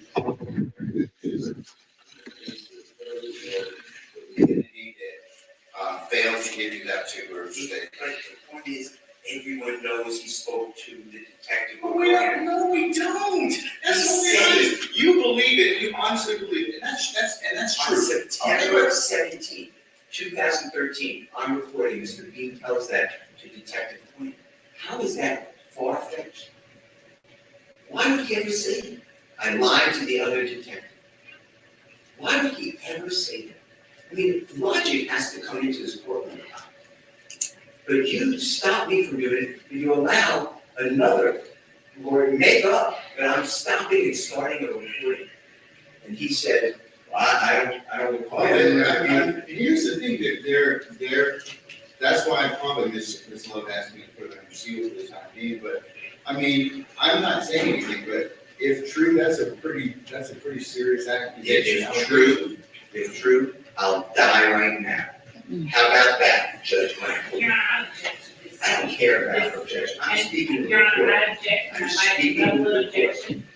speaking. Let it finish, And you can say, my point is, when we see what's going on, it's because we're not doing a lens. But Mr. Steele, I can't do that. I have to be the referee. So the jury decides those particular issues of believability and credibility. Now, I'm not getting into the throes of war between you and the state. That's your business, and that is certainly you. No, I mean, it's your ability as an advocate. I told you before, that's your ability as an advocate, all right? What I'm saying is, you took that from the jury, and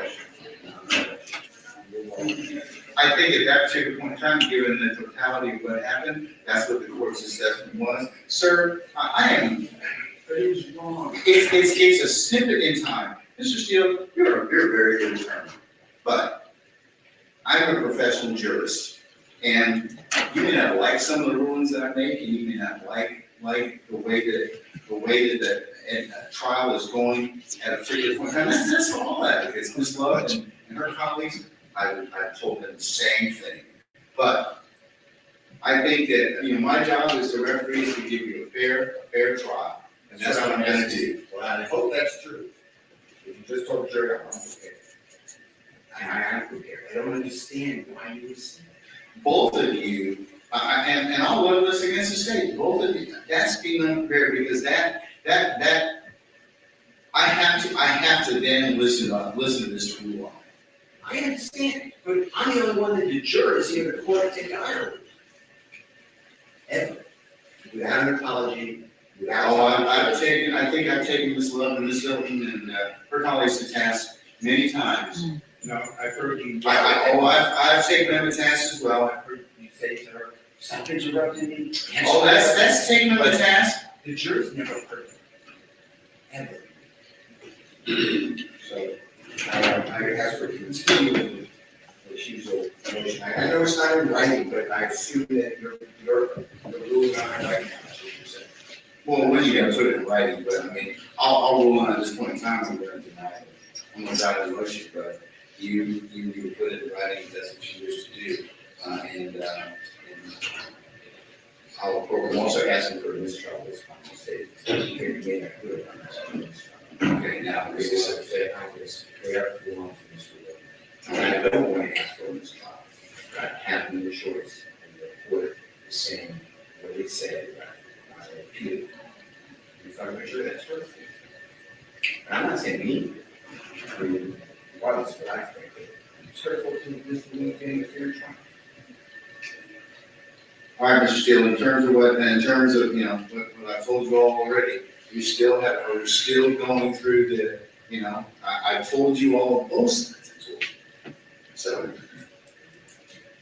it's just a ways to try. I mean, or I've got a rule on other things. Well, I made this motion, whenever I made it, I raised it, said it will get. Yeah, but it's timing. I mean, did you raise it when we first got in here this afternoon? Did you raise it yesterday? Did you raise it so I could kind of take it at that point in time? None of you did. If I would have been told that there would be 3 additional jail calls, I could have raised it. 2 others have already been. All right. Okay. All right. Ms. Lewis? Your Honor, just stated after the court denied the motion for mistrial, the state has provided to the defense these jail calls. We have actually requested more than one. What are objectionable, what the portions do they not want us to play. We have sent them to the defense in a format that they can listen to them offline without having to have the actual CD, and we have had them converted for them. The objection that we got initially was to the call that Mr. Steele essentially put in by playing the recording of the interview that Detective Quinn did with Adrian B. And the whole jail recording that was played during that interview was State's Exhibit 175 Charlie Alpha. So the portion that they initially said that they objected to, that third party portion, and we had a motion on it, they actually introduced by playing the interview with Detective Quinn.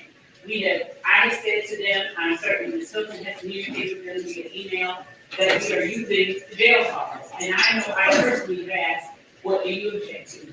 So at this point, I'm not certain why there is this motion. I object to the language that is used out of I, the court does this.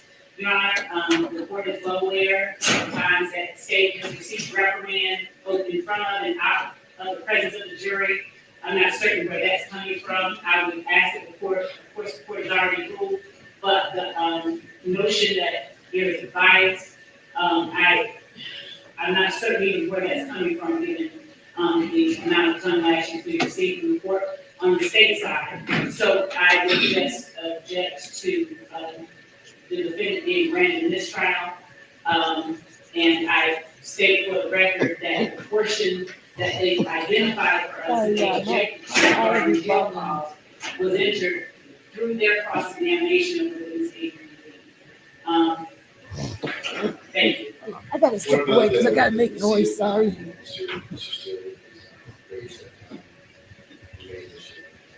With relation to the sealed document, that was a memorandum of the interaction that the district attorney's office had with the party as it relates to Mr. Steele's interaction with that party, unsolicited, after walking out from the stand. That party made comments to members of the district attorney's office. The state asked that party, and we did not assume facts that were not in evidence. Asked, unlike the question, why did you do this, or why did you do that, which would assume facts that were not in evidence. We asked the open-ended question with a good faith basis for doing so, and with the ability to impeach if there was a denial of having said. So we didn't make that up out of whole cloth. We wanted to make certain that all parties on the defense side had that memorandum. And frankly, Your Honor, I think it is improper for anyone, certainly any member of the bar, to stand up during the cross-examination, direct examination, and offer testimony essentially to a jury. So for Mr. Steele to stand up in the middle of my redirect of Adrian Bean and to say that did not occur, or preposterous, or outlandish, is completely improper, disrespectful. The state has done nothing of the sort, and we would ask that Mr. Steele be reprimanded for doing so, and the court rightly did so, and to have him ask for an apology after he has been blatantly improperly acting before the jury. I don't know what else I can say. I would just ask that the court admonish counsel for testifying during the trial. I have given the court the basis for the questions that I asked, and never asked a question that assumes facts that are not in evidence. Unlike the question, why did you? Did you know that? Do you recall that? I didn't phrase my questions like that because I know not to do that, and I'm not going to do that. And I don't want to improperly give the jury an impression of something that exists or that will be shown that I can't show it. So there's a real clear distinction in what Mr. Steele asked, implying, why did you give a statement at the hospital? And he keeps conflating what it is that is objectionable. He keeps asserting something so that everybody in ethos is asking, oh, where's this interview? Where's this recording? He's never seen one. He doesn't have the faith basis asking for one. And yet he continues to put that question out there so that everyone in the universe has this idea, oh, the state is hiding something. Oh, the state destroyed everything. Yeah, they sat there for a whole day asking witnesses about the destruction of evidence. There's no evidence that anybody destroyed any evidence yet. They stood there a whole day and asked him about that. And then he asks a witness on the stand under the guise of impeaching him, do you recall that? Or didn't this happen? Or can you explain why the state would delete it? Can you explain why the state failed to record your interview at the hospital? And he has no information that an interview at the hospital exists. So all of that, Your Honor, I don't know if Mr. Steele wants, to give an impression. I don't know he's vigorously advocating for his client. That's what he is supposed to do. But I would ask that the court deny all of his motions. They are baseless. And I would ask, I've taken my licks from the court, y'all have, and I'd ask the court to deny a motion for recusal.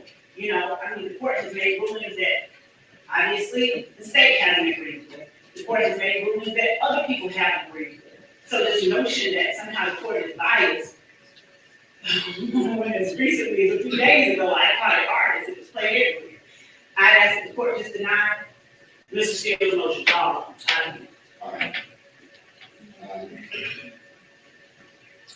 So you have any explanation as to why this third call was just disclosed today? Is that true? Is it true, right? No, it's not, Your Honor. These calls have been turned over, so matter of fact, I'm getting ready to send an email to forward emails to the defense counsel shows when they asked us to have the calls converted, they cannot hear them speak again. They asked us to have these calls converted. Literally on January 5th, January actually process of forwarding these calls. Mr. Smith sent these calls for January 5th, all of them. I believe a few weeks ago, this is the email that I'm looking for. When this case was first going to happen, probably in December, when we were to disclose to the defense counsel what media we would want to use, I believe in one of the emails that I'm looking for, I told the defense counsel we want to use all of the jail authority. So this is not a surprise to them that we're using the jail call. The only call that has ever been objected to is the first call that was made yesterday. They have not made an objection to any call. They just want to know which of the 8 calls this is. The state has no problem with it. But to say that they just received the call, or they just learned about the call, that is not true. They've known about the call. Now, for me to identify this last call, I can do that. But I'm going to look for the email, or it might be a conversation before. But when they ask, what media will you use? I think that we're going to use all of it. And we're not actually using all of it, but we use 5 of it. So this is not new evidence for them. You understand, right? About and maybe this will give a path moving forward that's a little bit more efficient, hopefully. There are thousands of jail calls in this case. So, hold on. Not for this case, Act 5 and 7 specifically. Okay. There are thousands of jail calls for this case. So they gave about 10, 12, however many jail calls. They're saying, I'm not going to dispute that. I don't have my computer in front of me.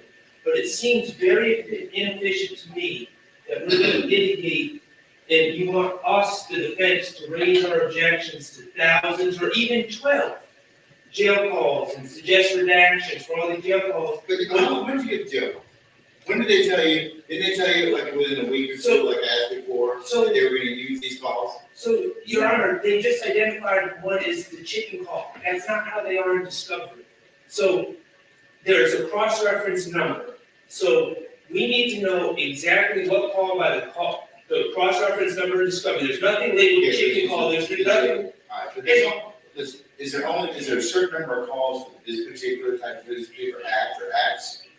I mean, yes or no? I can't. I don't have the email. Yes.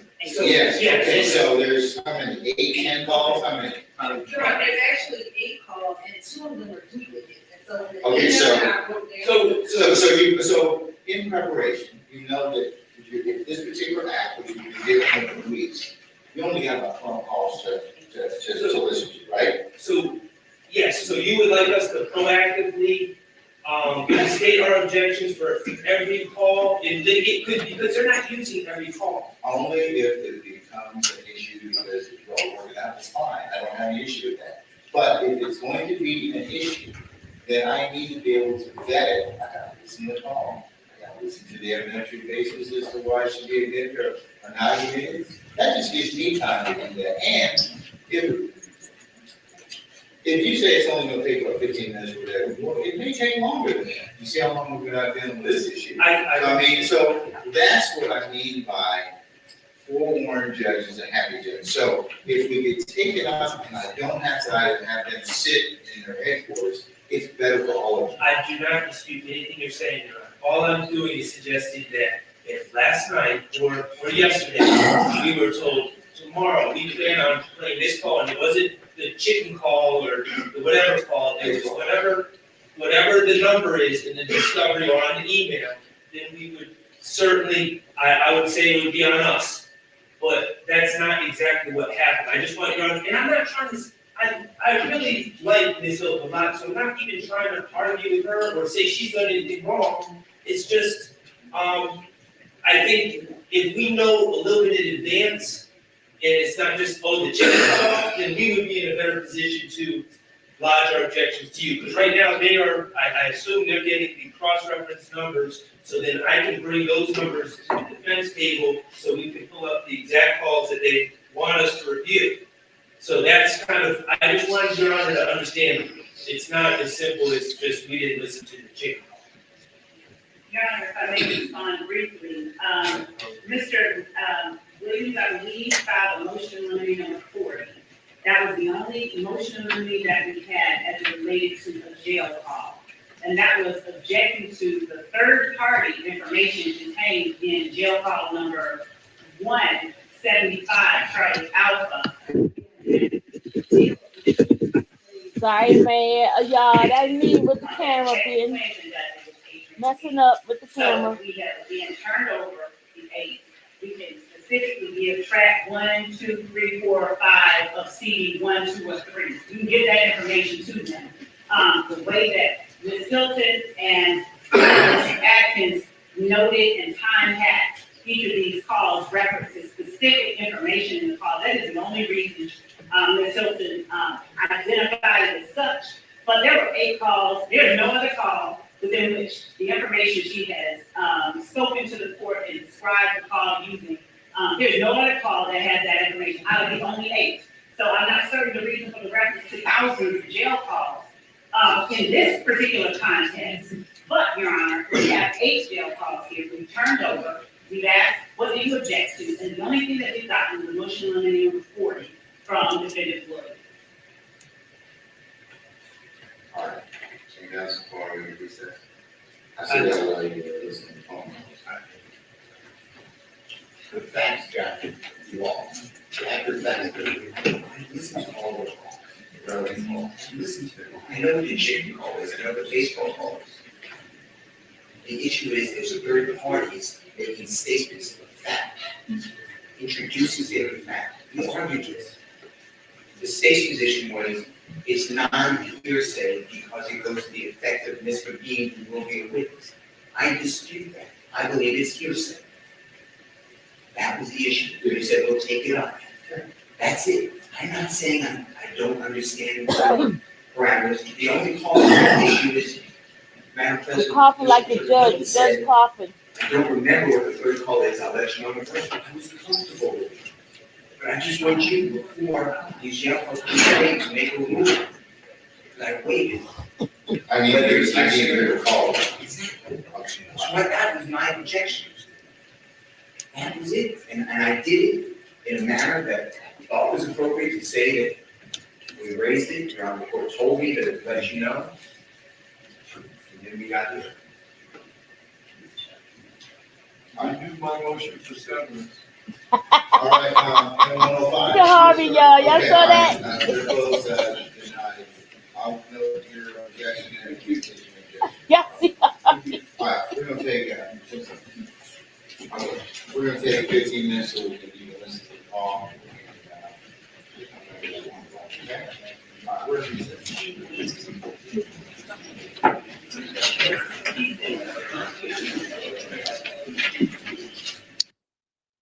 All right, hold on. We got more.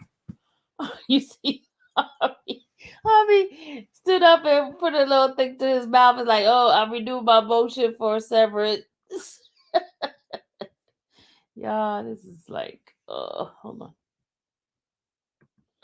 Hold on. Let me just go ahead and change the next one.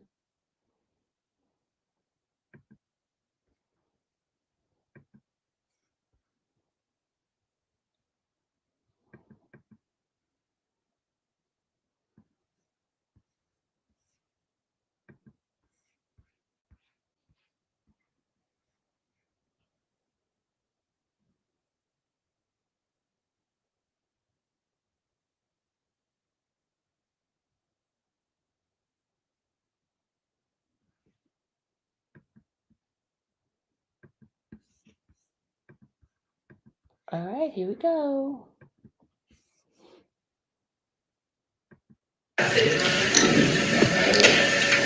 Mr. Field, that correct? States Charlie, 10:35 to 10:56.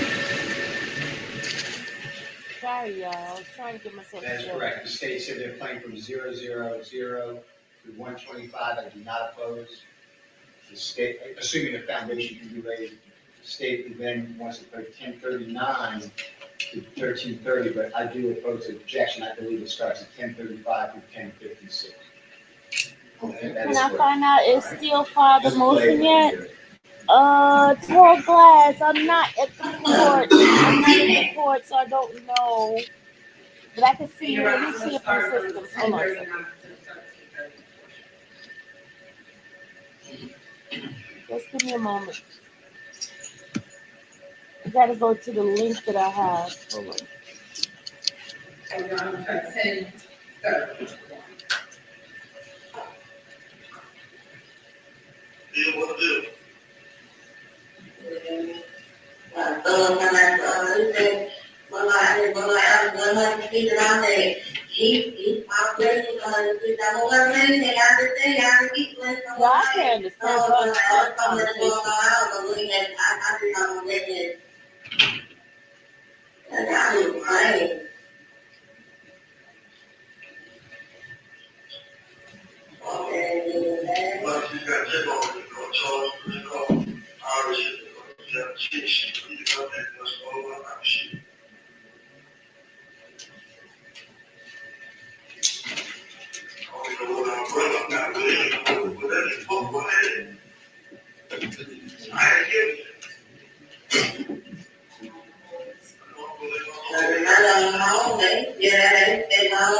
Yeah, I can understand her conversation.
I'm sorry, we're past the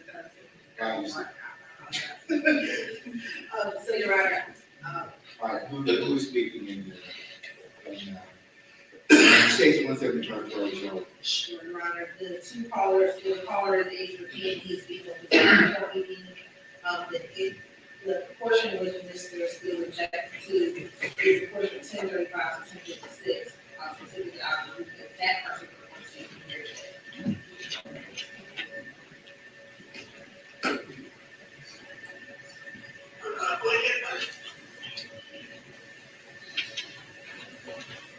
And I started at 10:31 and I'll stop at 10.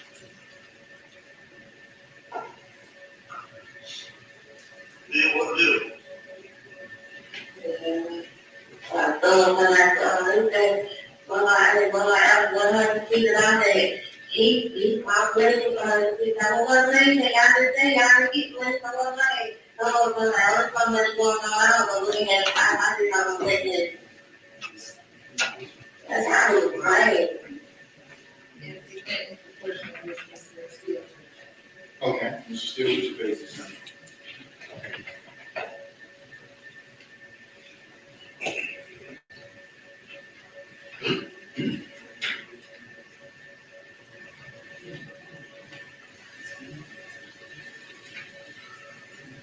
Your Honor, it is third party speaking. I believe the voice is Courtney Lee, I believe.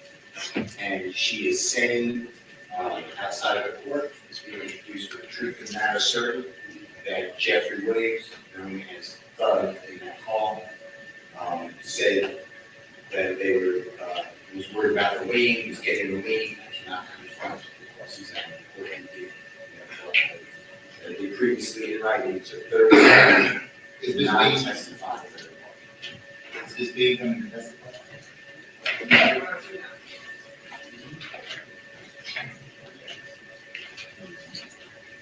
Is she otherwise available, or is she, unamenable from hearing in court, or she proceeds to what?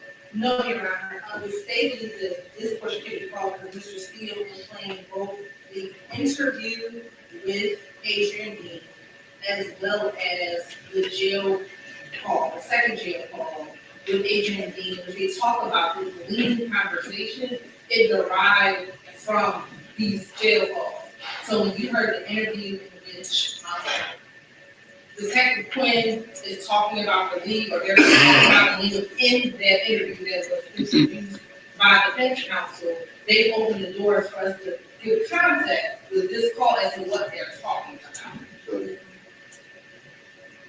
So you're saying it's not for the truth of the matter, so. It is not only off for truth and adversary. And this whole conversation about the league has already been introduced. This is what was introduced through an entire interview, so it's not off. What was that include?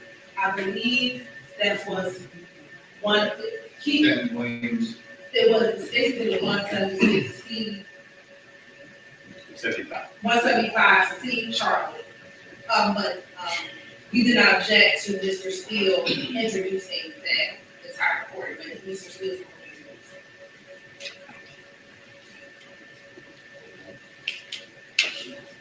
so 175 charge already been included, and it's already, it already has this portion of the table. Yes, we're talking about leading and all of this. Okay. I don't believe so. May I have a second? Yes, sir.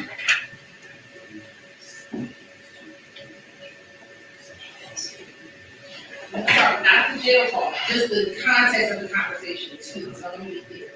Not the jail call, this jail call is not introduced, but the context of the lean conversation is already introduced. And we're not offering this for the truth of the matter, sir. This is the context to all of that conversation that they were having within that interview with that Adrian Bean and Detective Quinn, that interview that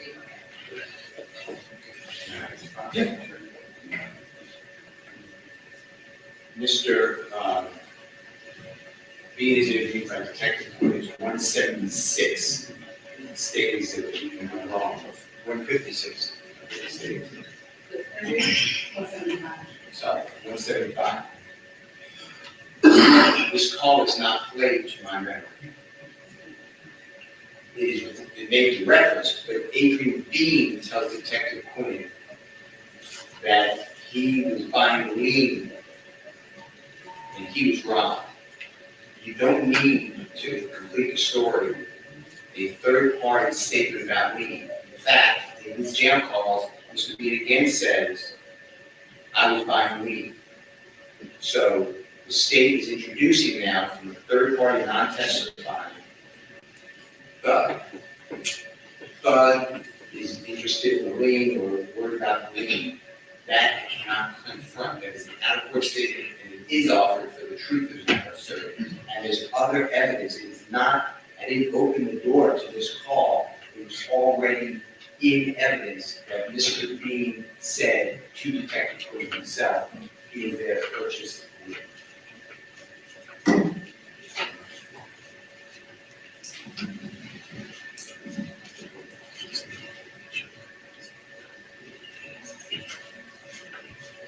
Okay.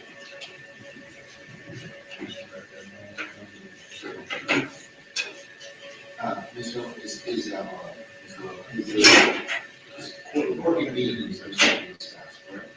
Yes, And she's not here with you, right? she is not. Okay. She's not going to testify. Go ahead, I'm sorry. I'm saying additionally around a few things. In addition to it, in the concept, it's also affects for the listener as well as the site report of Thank Jones you. Who's this? Adrian Bean, because he's commenting on what his wife is telling him. Well, guys, I think they don't want something to come out. I think they don't want something to come out that she's gonna say. At 95, 95? sure, it's Is it 339. Is it 95? 339 Georgia at 95 is a 2016 case.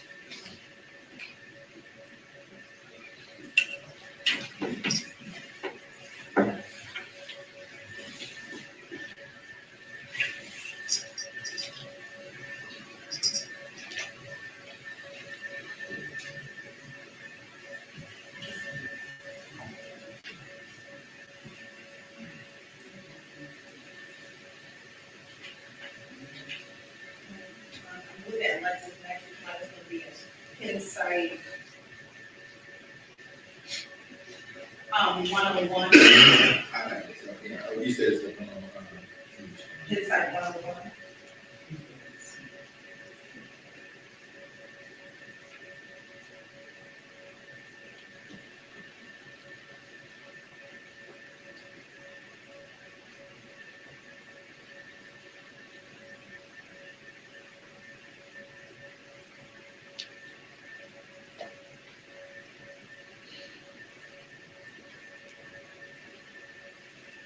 Man, Jeff has a great poker face. He don't move, he don't.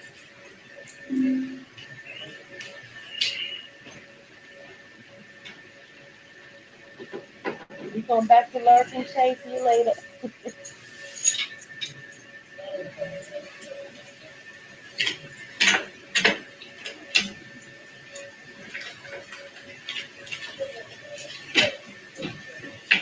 I understand what Jones is saying, but I think we should still say, look, he's very friendly with his client, and he and his wife are basically serving his client in particular conversation.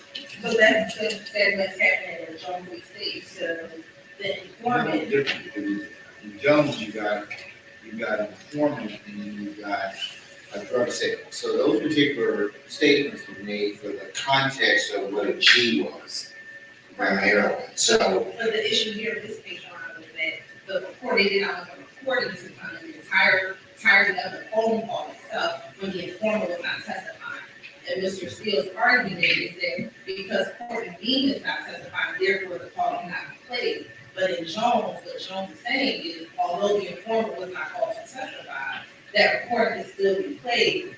And it specifically says, in the event of the recording, the trial court ruled that the informant statements were admissible to provide context for Jones' response. whose context, what statements are you trying to place in context? I'm placing in Bean's context. So remember, him and his wife are having a conversation. So things that Bean is saying on this call have to be placed in context so that the jurors understand why he's responding the way that he's responding. And that is why, based upon what his wife is telling him. So What's he saying about or that been on his call? What's they're he saying? talking about the lien and what was happening as a part of what happened on September 11, 2013. So so her conversation is all in reference to what happened on September 11. Remember, at this point in time, Your Honor, Mr. Bean is in jail after being going to the hospital, has gone back to just they're on the call right now discussing what happened on September 11, 2013. And this is after a number of calls. So, Your Honor, and to put really in context, this is the third call that happened after Stacy to 175 C that was entered into yesterday, as well as state offense exhibit 205. And then this call is a part of those jail calls that all came in right between September 11th and September 12th, September 12th and September 13th. And so all of these calls are talking specifically about what occurred on September 11th, 2013. And Mr. Steele, again, had already introduced what Doug said about the link. All that came in during that first call that has a third party individual. So this information about Doug and the link and all of that is already, one, in evidence because of another call, but two, this is a jail call that is not part and parcel, but that came in after those two calls that we've already heard. So again, this is all putting those calls into context. If you agree, Jones is making statements in this particular, phone calls, right? In Jones versus State. Yes.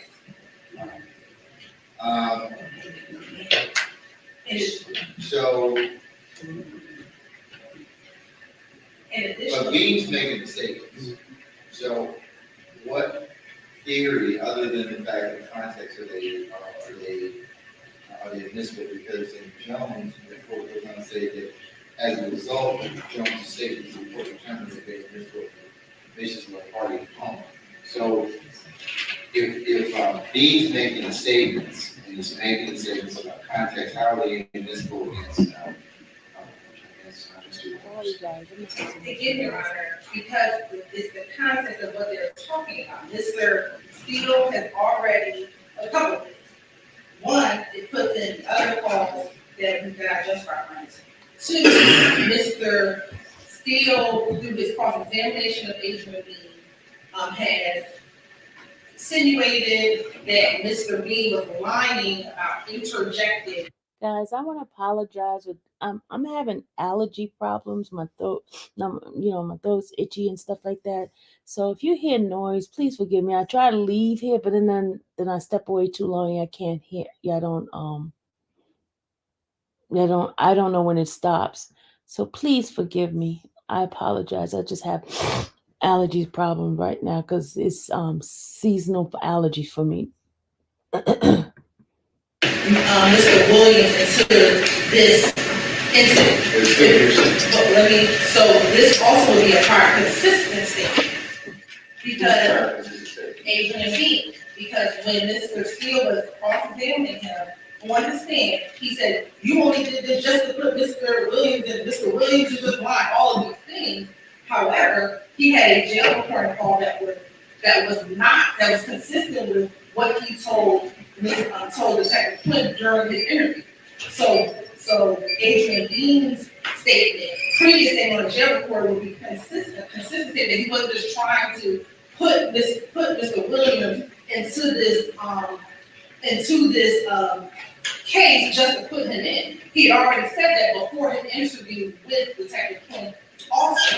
So it comes up for a number of different reasons, Your Honor. But it's a prior consistent statement. We do believe it also provides context. And so again, the predicate under Jones is it provides context. right. Then you have to have a separate admissibility theory or basis. And so you're saying it's a prior consistency. Yes, Your Honor. And remember that, it was all the information that Detective Quinn made Adrian Bean lie. Detective Quinn wanted Thug into the case. Detective Bean was just putting Thug into the case, just to put Thug into the case. Those types of questions came out of cross-examination, and this would be evidence of a prior consistent statement of Mr. Williams' involvement in this case prior to Mr. Bean ever being interviewed by Detective Quinn.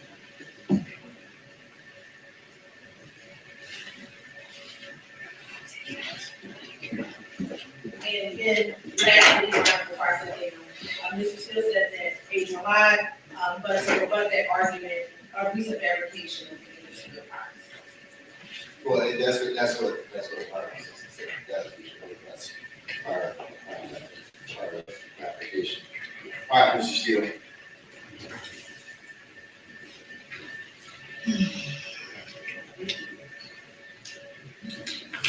prior consistent statement, it would be Mr. Bean. I only challenged his court meetings. This is not a prior consistent or inconsistent statement of court meetings. She did not testify. You're saying this, of Mr. D, not why.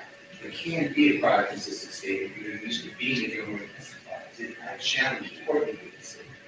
Not challenging Mr. Bean's statement. He talks about being involved and chief detective. I'm not challenging that. So prior consistent statement does not work respectfully. And that's also in the Tomato and the United States Supreme Court, Bob, the ABGH from the Georgia Supreme Court, Adams from the Georgia Supreme Court. And the improper motive has to be challenged, and the statement has to be before the improper motive. This is the improper motive already happened in the jail. But that's irrelevant because it's only Mr. Bean's statement. I challenge court motive. In addition to that, I think that the state is still going back to it puts things in context. We don't need any context. He's already talking. Even Mr. Bean's already talking about him the whole time. So I think it is for the truth of the matter. So it's nothing. It's not hearsay. And I ask the court to redact that.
All right, so,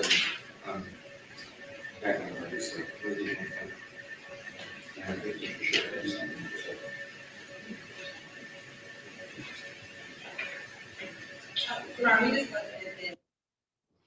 All right, let's see the next one. Let's see the next bunch. So, what did he say about Adams again? To use this stage.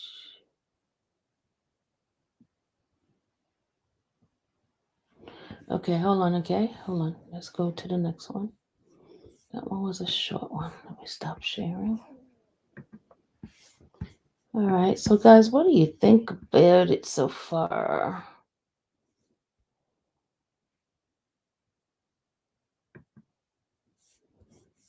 Okay, we got just about 3 more clips.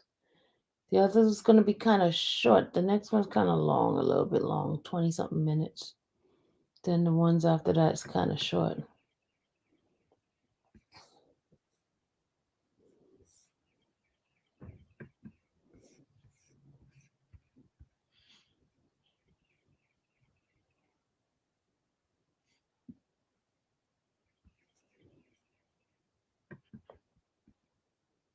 Okay, here we go. Here we go. I'm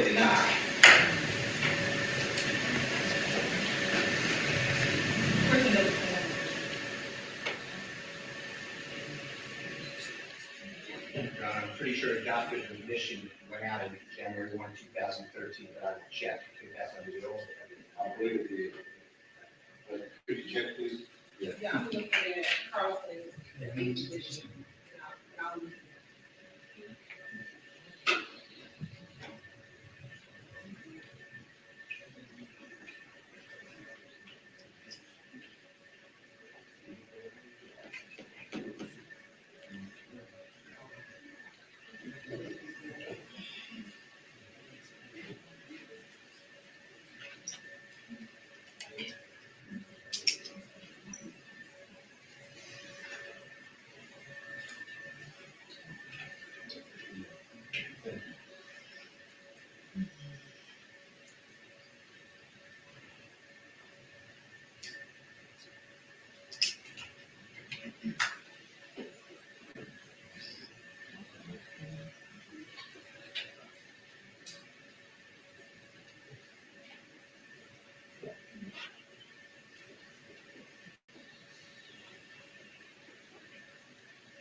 God, this pollen is getting on my nerve. My eyes is itching so bad. My throat itching.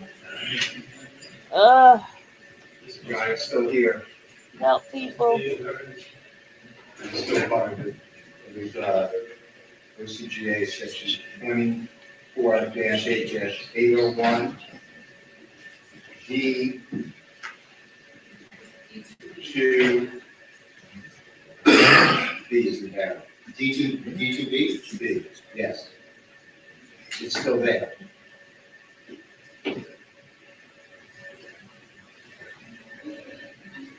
you have any argument, or do you have any further arguments whether that is an adopted? Yes. Okay.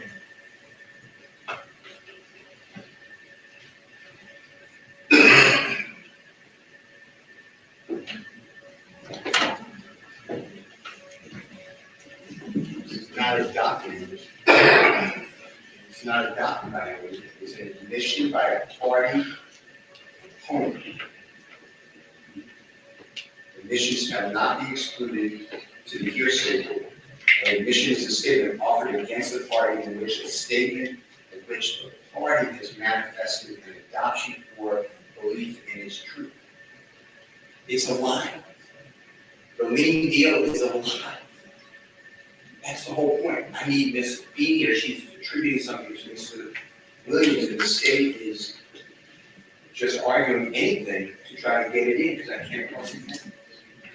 So it's hearsay. It does not fall under exception to hearsay. Just what Mr. Still said, he's claiming that the lien deal is a lie. In this prior consistent statement, and this is a lie that Agent Bean made us during his interview. Therefore, we are able to bring in the prior consistent statement of him and his wife talking about this lien deal prior to him allegedly making it up during the interview. If you look at the timeline, Your Honor, these calls have been between the 11th and the 16th. He meets with Detective Quinn on the 17th. So these calls are before the alleged recent fabrication. So just like Mr. Steele just said, he's arguing that Dean made that up to protect Quinn. Well, no, this is evidence that Dean did not make this up. That in a conversation with him and his wife is talking about what happened, and he's responding back to her. So it's his effect on the listener. It's what he's responding to about what happened on September 11th. And again, these are conversations they were having in all of these jail calls between September 11th and September 16th, two of which have already have been admitted.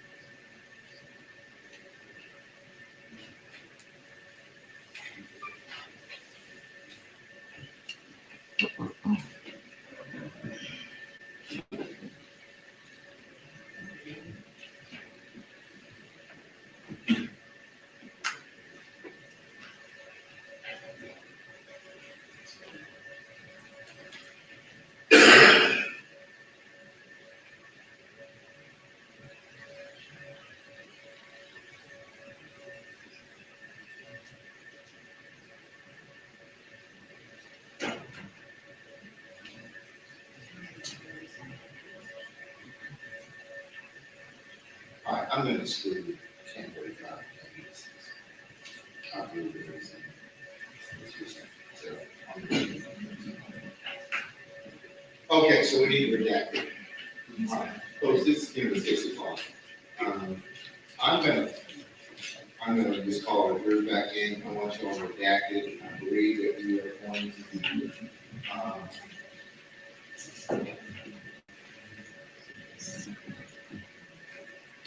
Tomorrow's gonna be an administrative day. Yeah, I think that's up. And then the 22nd, Friday, we'll come back at about 12:30 for a 1 o'clock start time. sorry, just have to see what's saying. All right, Mr. Steele, I'm gonna just, and for others, okay, this is exactly why the court tells everybody or told everybody ad nauseum about preparation. We started back, we had a conversation about Mr. Steele's motion, and the court's response to it. Well, we recessed at 4:32, we came back at 5:23, and it's almost 6 o'clock at this point in time. That is exactly why the court asks all the parties to go ahead and see if you can resolve what you resolve, let me know, so that we don't have a jury that's been parked back there for nearly 2 hours. That's why I'm kind of really incessant about us being prepared. Now, routinely, we also have, is there anything you take up for agreeing with jury? I really don't want you all. I do that as a matter of courtesy, but it seems like there's always something I gotta take up. If we can start coming an hour early, so you all can exhaust all of those issues, we can start doing that. Because that's the challenge, and therein lies the challenge for the court. It's your jury, folks. You spent almost 10 months picking this jury. Now, and I told you that the jury who gets a chance to kind of proceed through what's being heard is better and more content. So that's why, Mr. Steele, when I said you weren't prepared, it's not because I don't think that you are a worthy adversary or you're not representing Mr. Williams to your capability. I'm just stating that this is my concern. It's not directed to you personally as an unprepared lawyer. This is just an example of why I think I've kind of had everybody to ask at some point in time on this particular issue. It's not my intent to make you feel any way other than just do better. That's all I'm asking everybody, just do better. And just let me know whether or not we need to kind of park in place and then go ahead and we could have probably taken this up another day or whatever else. I cannot believe that after the amount of time we'll have this case, that you haven't gone through some of the relevant things, because we've been on the same act for a number of period of time. And had we kind of, and even though you might say, Michelle, I don't have any reason to doubt you, and say, well, we need to take this up. It's just the timing and the preparation, and could have been done a lot better. So, to that extent, that's what happened. As to your motion, sir, you are welcome to file a motion to accuse me. I cannot prevent you from doing that. Certainly, if you do so, I'll do it recording. But, but that's kind of where we are at this point in time. I told every lawyer in here, this is one of my concerns as a trial judge for many, many years. I deeply punish jurors. That's something I kind of give you the benefit of, is not stop and start. Let's just, streamline it as much as possible. So, with that, I'm gonna call our jurors in. I'm gonna recess them until Friday at 12:30. And then you can take up whatever else you want to. Is there anything else? Okay. Some of our jurors will please write down. Oh, Mr. I'm sorry, before you do that, Mr. Sharp, anything? Well, yes, Your Honor. And I thought, I understood it maybe you were going to take it up after the hearing, but I do. I just want to put this on the radar. I understand Mr. Steele's motion, I agree. I also, concerned about these recordings. I also, Let me get you set up just for a second. Okay, please, sir. Thank you. and, Hold on, one second. yes, sir.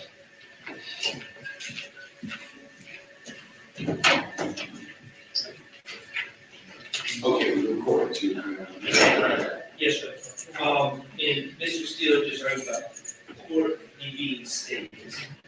My argument is that Adrian being statements on the jail recordings at this point are inadmissible. And, Your Honor. You're talking about the rest of it, not just the excluded portion? Yes, all of Adrian means, and this is why. There's two, the way I see it, there's two possible arguments, prior and consistent statements. The state on other recordings laid the foundation for prior and consistent statements. Because you examined Mr. B, right? But, Your Honor, if you look at, that is correct, but, And you examined about this particular side? no, we did not.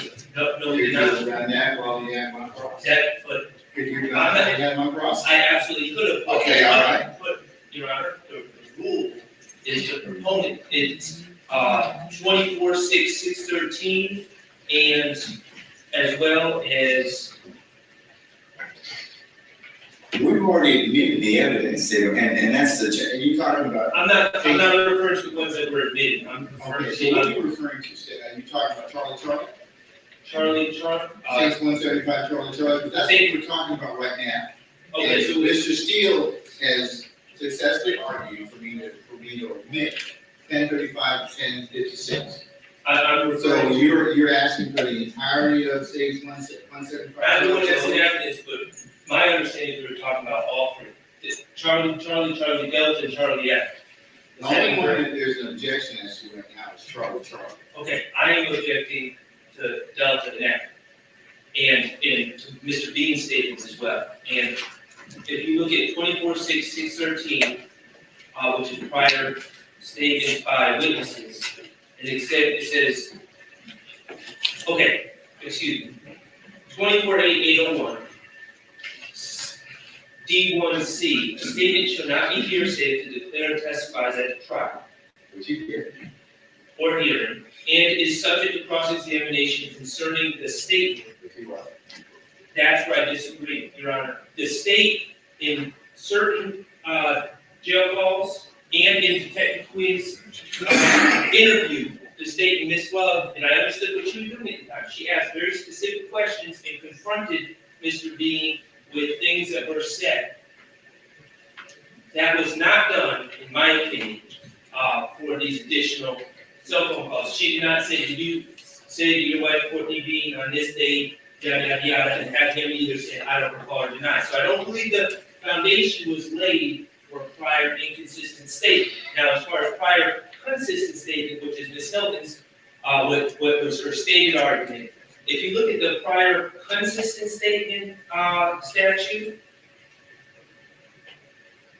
which is 246613, it talks about, in examining,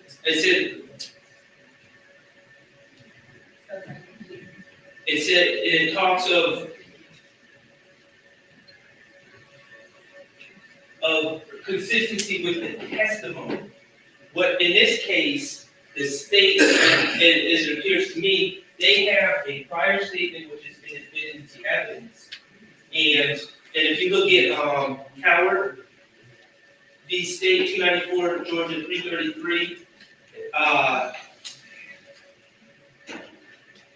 and all the other cases, they talk about to rehabilitate the testimony. There was no testimony. All we got to understand from Mr. Bean was, I don't recall, I don't recall, I don't recall. They are trying to rehabilitate. They have a prior statement made by Mr. Bean, and they're saying, prior to this prior statement, there's a motive for recent fabrication, so we want to go behind that. But I can't find any case law that suggests that you can rehabilitate a prior statement that was not testified to on the stand. So on the stand, we got nothing from Mr. Bean. So I don't believe that there's anything to rehabilitate under the prior consistent statement statute.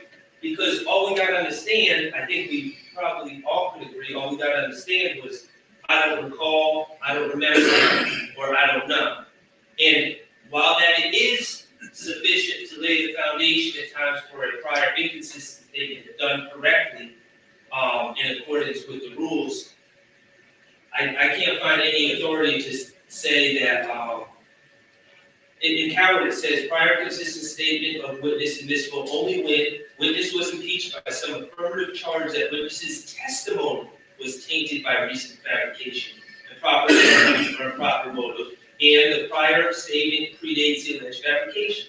It talks about testimony. There's no testimony that was provided by Mr. B. It was just, I don't recall and I don't know. And I understand that they brought in prior statements he made, but if I read this statute correctly, the plain reading of the statute, and also I don't see any case law that would support the argument that they can rehabilitate a prior out-of-court statement with other prior out-of-court statements. And that's my argument. Thank you, sir. Thank you. Thank you, Judge.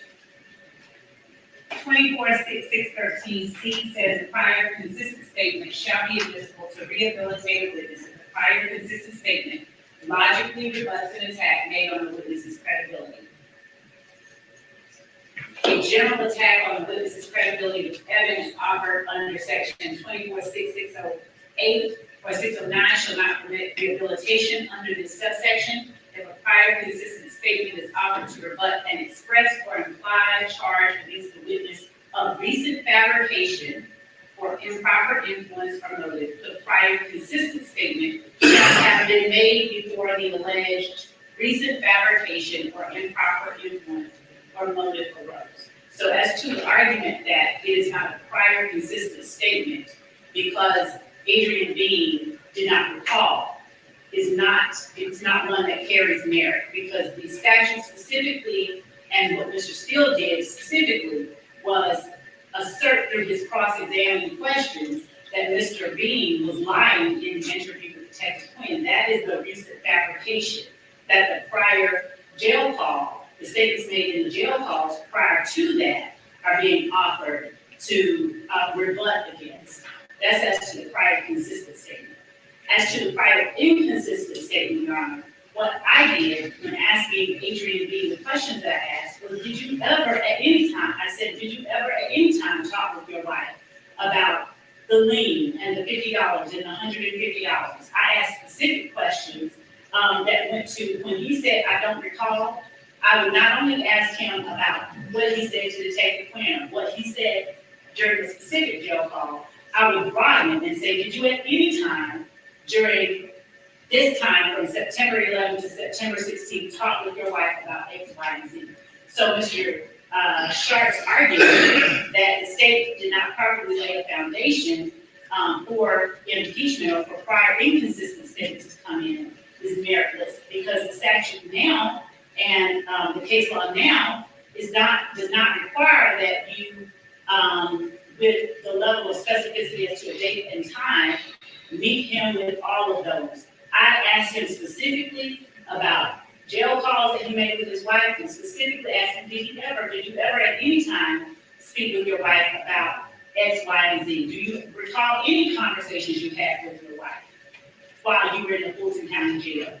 So the argument that Mr. Sharp makes that they are not prior inconsistent, certain statements that was arguing prior inconsistent statements, and that we are not able to impeach Bean's trial testimony is inaccurate, because I laid the foundation for the admission of all of the statements that we're attempting to put in through the jail calls that we made.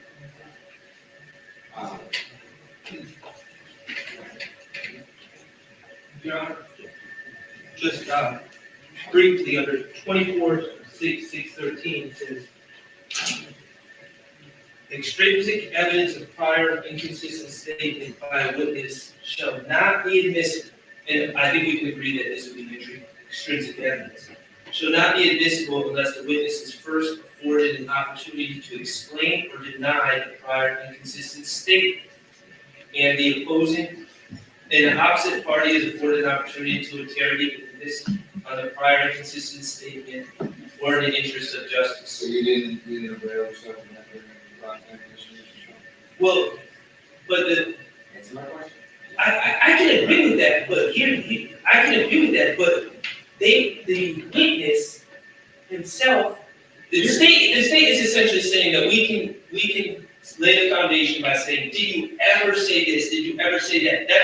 And what I'm saying is, under statute, it says, is first afforded an opportunity to explain or deny the prior inconsistent statement. It's still, the statute itself is anticipating that he's going to be confronted with this statement, not just with a broad, have you ever said this in your life, with the statement.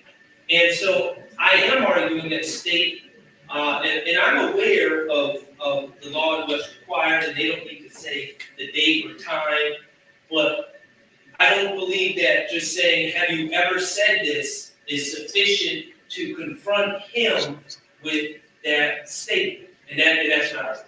And Your Honor, I did not say ever in your life. I said, did you, while you were at the jail during this time frame, did you speak with your wife about leave?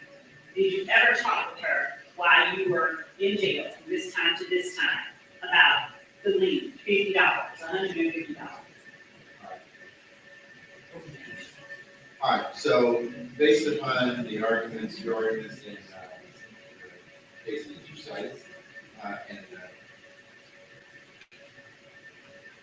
the court's consideration, I'm going to commit states 175 Alpha Bravo Charlie subject to a redaction. Charlie subject to a redaction of 1035 through 1056.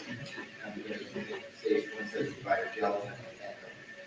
And Your Honor, those are Charlie Alpha, Charlie Bravo, Charlie Delta, Charlie. So there's a C.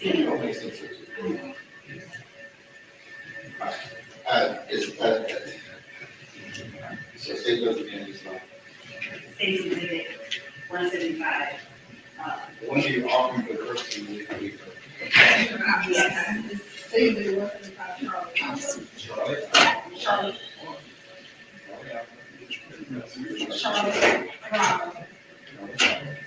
Charlie Bravo.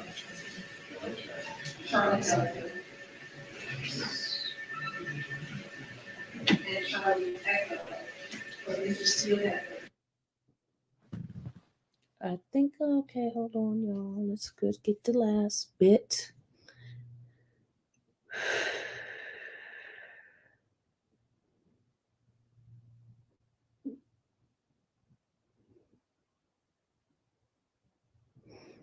Hold on a second.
Mr. Steele, is that correct? Yes, sir. Is that what your goals are coming? Yes, sir. Your Honor, court admitted that exhibit ending in E. That's what I wanted to alert you, that I did have the 40 seconds that Ms. Phillips, his attorney, President Phillips said. Yes, I'm objecting to those, that 40 seconds. All right, well, I'll withhold, ruling there on,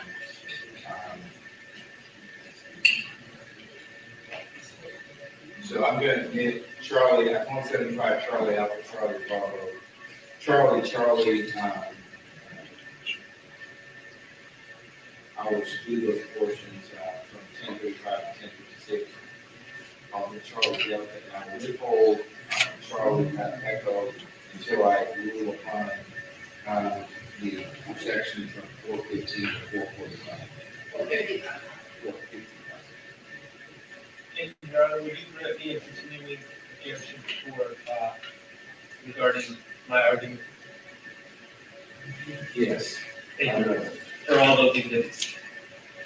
Yes. Thank you. I overruled it, I'll go ahead and.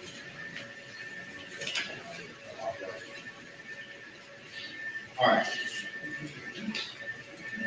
I want you all to come tomorrow at 12:30. Tomorrow. Yes, no. Hold on.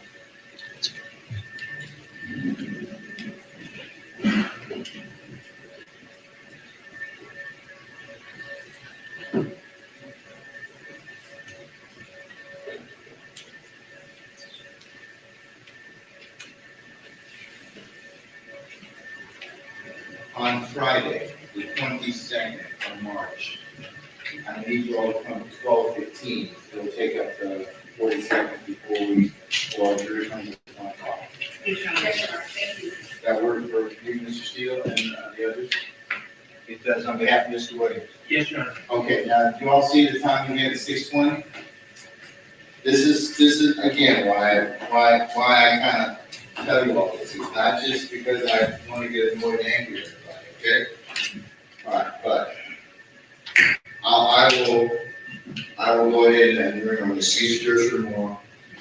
Now, Detective Quinn, he's not available. He is available Friday. He's available Friday, Your Honor. He's unavailable next Tuesday, Wednesday, Thursday. He has Friday. Who's Sharp Yeah, Giant? you That's can ask him about his, what's his name? Oh. You can't, he had tried to work Shannon. around. I will ask him Stillwell. when he comes in. In fact, can you have him, or, Detective?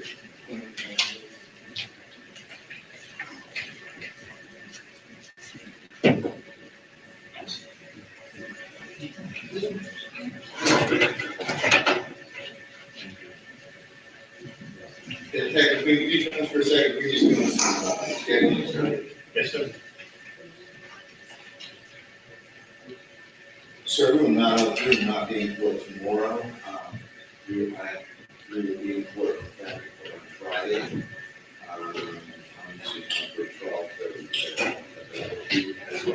Okay, Monday, the 25th of March, if you good for that day? Monday is clear. All right, what about the rest of it, 26th, 27th, 28th? I'm making TV on those days. Making TV Yeah, we got producers applying it and shooting like 3 episodes. on each day or just one of For those 2 days? days, and then I have colonoscopy on 28. More information I want to know. I'm just saying. I mean, Appreciate you, appreciate you I'm sharing. keeping it 100, which, you know, it's all good. You said on the 26th, 27th, and 28th, you'll otherwise not be on, you'll be unavailable. Yes, sir. You'll be available for the 29th, is that Friday? Yes, sir. I can do that. All right. States Council, Ms. Loveland, Mr. Do you all have any other witnesses that are otherwise available those Tuesday, Wednesday, Thursday? If we excuse the technical into those days, is that right? We can, Okay, right. Council, for any of the defendants, do you wish to be heard on the issue of if the state were to, if I were to authorize Detective Quinn to be basically, we would resume this testimony on Friday the 29th. Continue, does anybody have an objection? Mr. Williams. Anybody else? Okay, all right. Detective, then we'll see you tomorrow and then with that, so I said Friday. Did you have anything else the following week, if we should not fit in? The following week would be, Remember the following week that with them on, we're out the first week.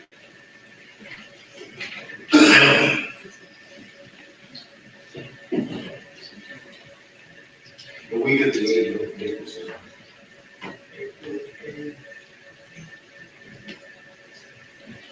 Right now, I'm clear everybody.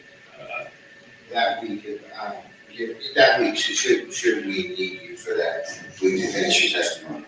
I don't know whether or not, I don't know what the attorneys have in terms of length, but I would say that you're gonna be here tomorrow, you'll be here probably Monday, and you'll probably be here another couple of days thereafter, the week of the 8th. Okay, If you could block your schedule for at least for that week of the 8th, I believe that we could probably finish your testimony at that point. okay. That work? I'll try to work that out. Okay.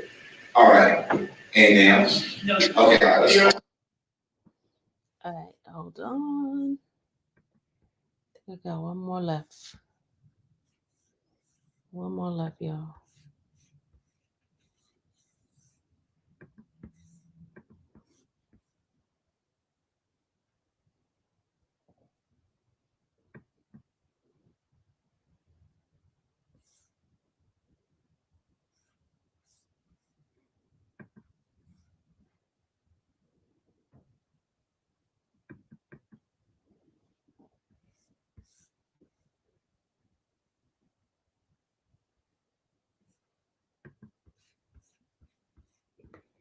All right, here we go.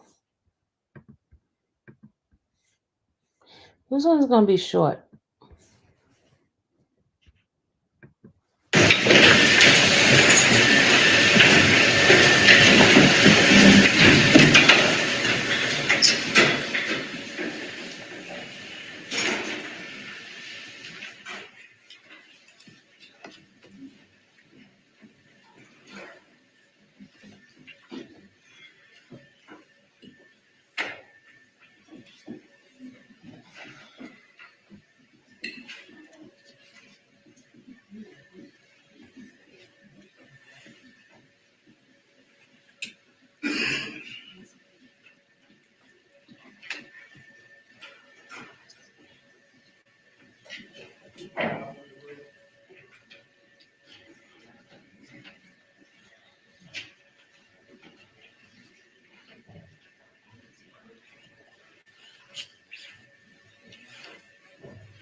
gentlemen, please be seated. Sean Brown, I will address the county for a second. Say again. Okay, thank you. All right, ladies and gentlemen, during the week, it's taken, as you can imagine, a little bit of time to resolve an issue that we get taken up. Remember, I told you that these things are not to the truth of any party. I mean, we try to work our way through as much as we can, but it's your patience is really important. So, thank you for allowing us to do that. We have come to a point today where I think it would be a natural stopping place for us today, given the fact that it is almost 6:30. And even though we switched over to daylight savings time, we still want to make sure that you get home and at a decent hour. So we're going to go ahead and recess for today. Tomorrow we will not be in. We have an administrative day tomorrow.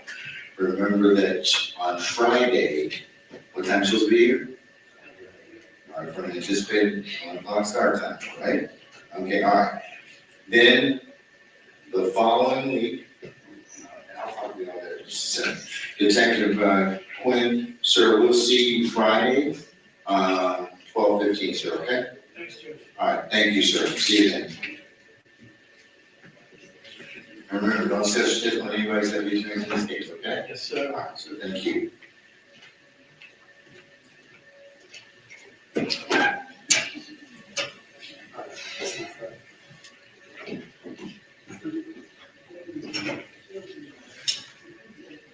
Ladies and gentlemen, really do appreciate your patience. As I mentioned earlier, we kind of came, this trial in any case is not scripted like a ballerina dance, but it kind of just stops and starts. And for your patience with us, we greatly appreciate that. Okay, remember I told you that we try as much as we can to kind of forecast these things, but sometimes it's not something you can do, and just kind of depends what you have to do. You have been more than patient with us, and we appreciate that and continue to appreciate that. All right, so ladies and gentlemen, Friday you come in for 12:30. All right. The 5th, you said the 1st through the 5th. That is your administrative pause by consensus. Do not ask me for any more pauses after that, okay? Use the time that I give you to go ahead and take care of what you need to take care of. When you come back, and we commence back on the 8th,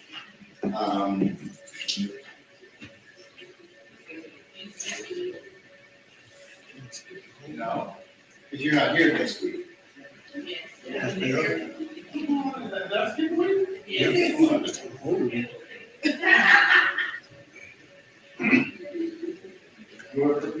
Well, okay.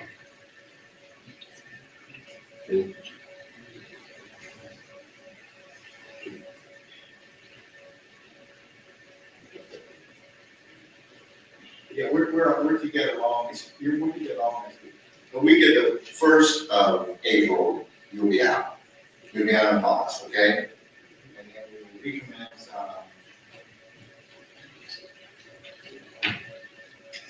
On the 8th, after that week. And on the 8th, what my goal will be to give you kind of a few days, and in particular, some Fridays that you can bank on, at least half a day. Because as you probably already kind of figured out, about every second or third Friday, I have Veterans Court in the mornings. That's why we start a little bit later.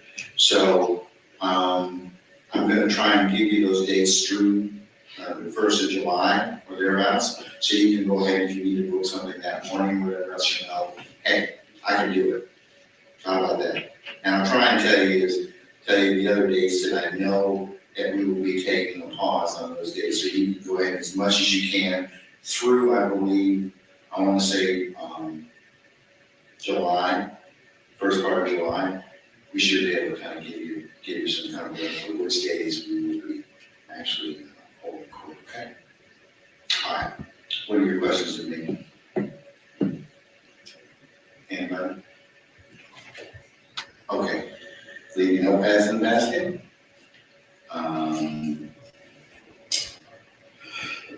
Very important that you take a jurisdiction with you, have it prepared, and come back on Friday.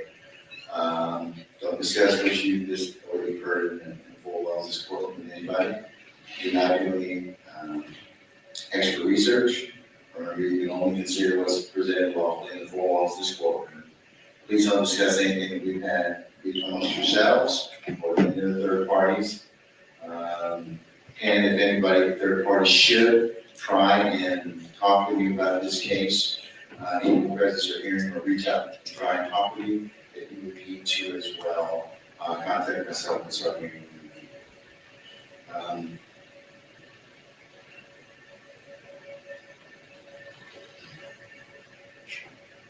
Don't listen to any media accounts of the trial. Even when you're not in their presence and hearing, you do not want us to consider anything other than what's presented with the oral office. Okay? All right. Ladies and gentlemen, do you have any other questions of me? Okay. Madam in the back, who disclosed to me, that you're the hearing, I'm working on that. Okay? I can't do anything about diction, because that's regional. But what I can do is I can make sure that you're able to hear it a lot better. So we're working on a couple of things. So I want you to know that I'm still kind of taking care of it. So more to follow on that in the next couple of days. All right. Okay, anybody else? Okay, as I've concluded every day, ladies and gentlemen, we really appreciate your patience with us.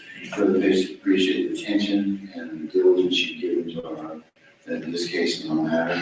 And unless you have anything else, ladies and gentlemen, I will see you on Friday at 12:30 for anticipated 1 o'clock start time. Okay. All right, we're in recess. All right.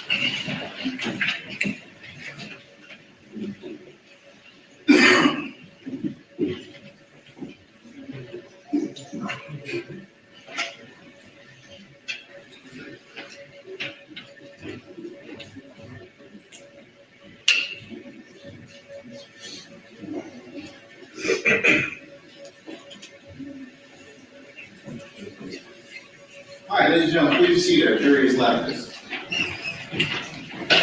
All right.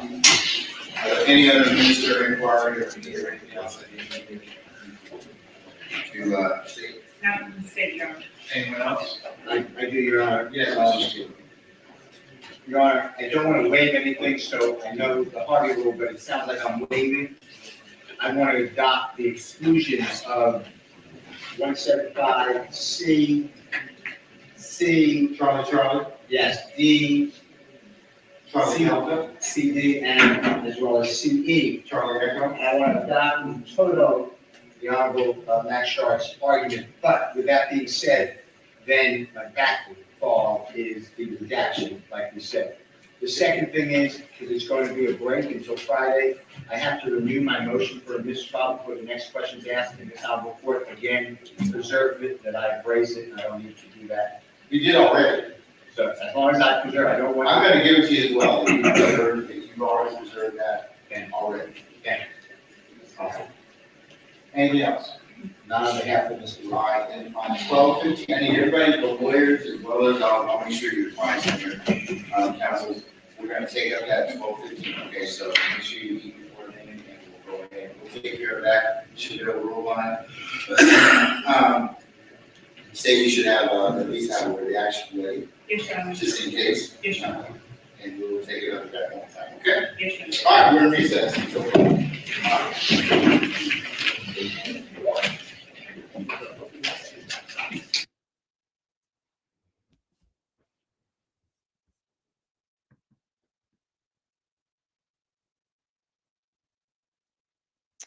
All right, yeah, I wanted to show you a little bonus of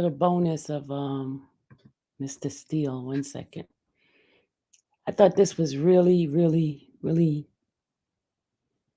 I would say cute. Hold on, let me show you that. Let me show you.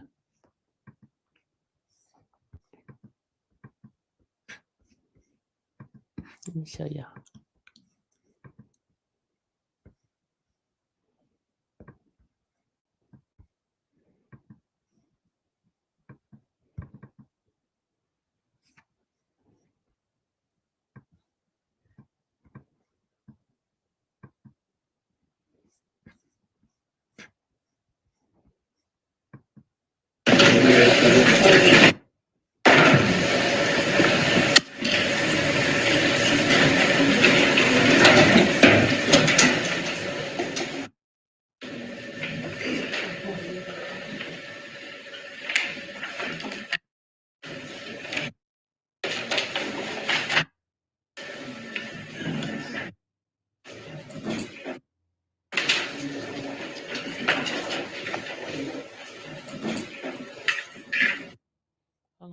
me show y'all.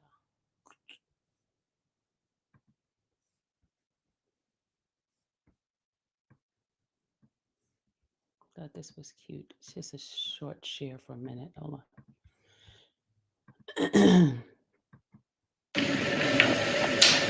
Take a look at this. Watch what Jeff and Mr. Steele do.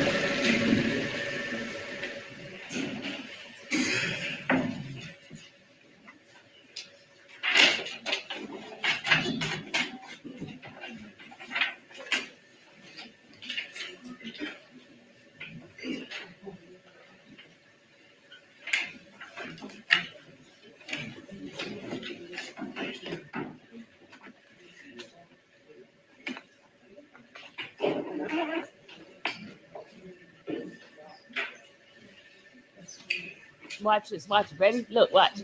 Bam. Look at that. I thought that was so cute. Okay, that was it. That was it. That was it, y'all. That was it, y'all. Just want to share that with y'all.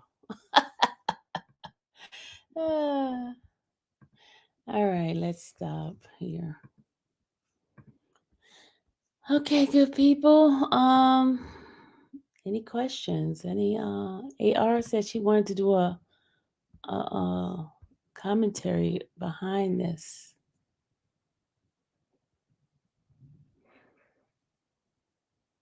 You didn't see it, Rick? You didn't see that? You didn't see the hand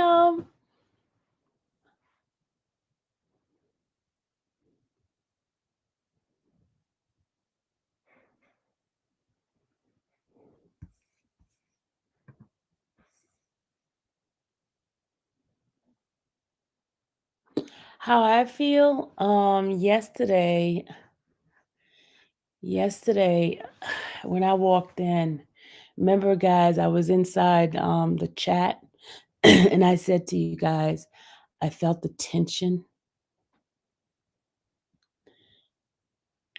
I felt the tension. The tension was really high inside the room. And it seems as if, I don't know, it was really heavy. It was heavy. It was pretty heavy in there. And there's a lot of stuff that I could say, but I won't say.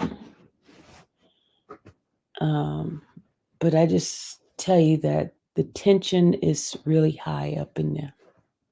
It's really high. It's really high.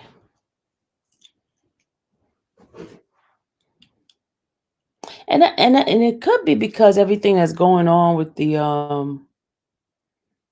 attorney, the district attorney's office. Because all eyes is on Georgia right now. All eyes on. Oh, thank you, Rick. Thank you. Welcome to the infamous Sylvia channel.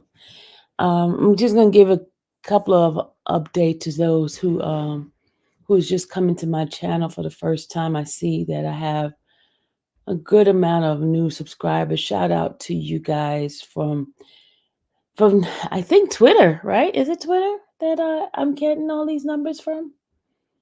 Shout out to AJ for doing a little PR for me. Thanks, AJ. But a little bit about me. I am a trial vlogger. I'm an individual who goes to different cases and vlog of what's happening in the court.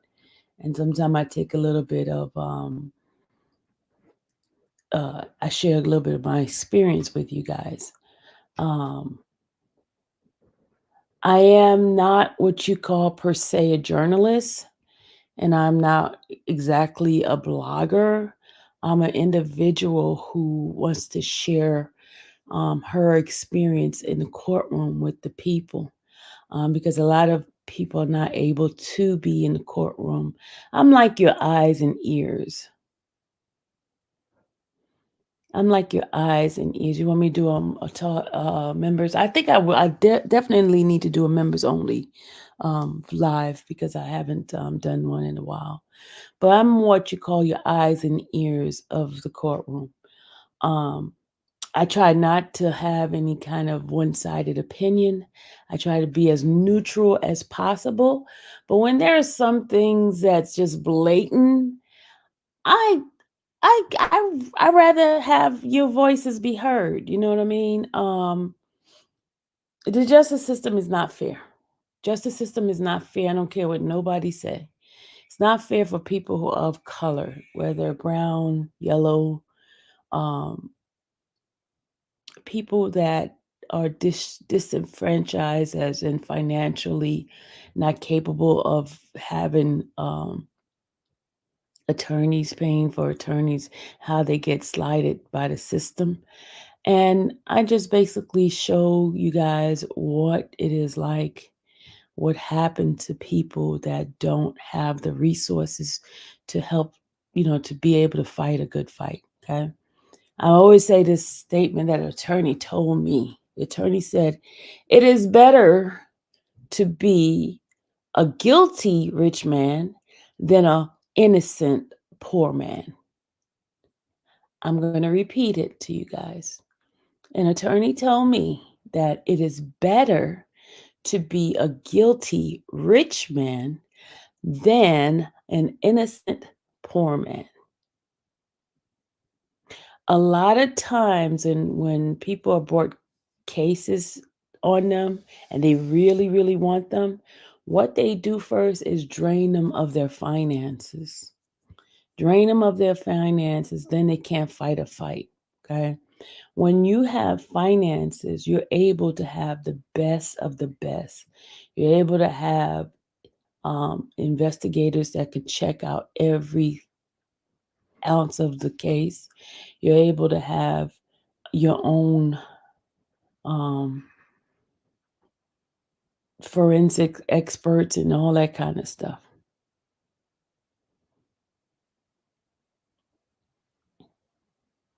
AJ, and that's how he's able to still stand. But the other guys that's on the case with him, they're not able to stand. They don't have money like he does. They're not able, and that's why a lot of them took the easy route of taking a plea. And that's what happened with a lot of people. A lot of people are really, most people aren't guilty of most of their cases. I'm not talking about the criminal, the professional criminals. I'm not talking about them. I'm talking about individual who get caught up with something, or by mistake something happens. Majority of the time, the cases is they are found guilty or take a plea is because they can't really fight it financially. They can't really fight it financially. And I'm saying all that because I have experienced some of this stuff, even with my situation.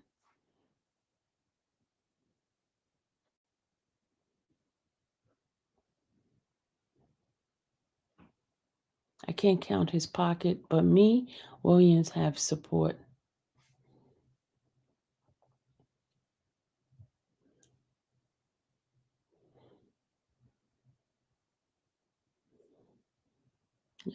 That's what Felicia says. He has a lot of support. He has a lot of family support. He got a lot of fans out there. And the stuff that they're charging him with is a lot of it has to do with other people's crime, right? His crimes that was allegedly happened or that he has taken plead for was stuff like, you know, um, having a gun, which is not a crime because he's not a felon, so he can carry, but it's just the stuff that was happening, like you carrying a gun, but then you have drugs. That becomes a problem because those two shouldn't go together, right? Yeah, you're right, AJ. When you're poor, your bond is high, but the wealthy gets no bond. You're right. Gun possession and drug possession. That's what, and time served. Yeah, he has time served and things like that. Um, I just try to bring out everything, and people are still stuck in their mind. People make a decision and have their thought pattern based on their own personal experience. And there are people who don't look or change their mind because of their personal experience, and everyone is entitled to that. Everyone is entitled to having their own personal opinion about it. I'm not here to change anybody's mind. I'm just here to bring you guys information. That's it. I'm here just to bring you information. That's why I try not to argue with anybody, because you guys are entitled to how you feel. But just see the facts of everything first before you make a decision. Everybody can get accused of something at one point in your life. Yes, first-hand account. AJ and I both know about that, right, AJ? We know about that. We know that not everybody that has an accusation is guilty of that.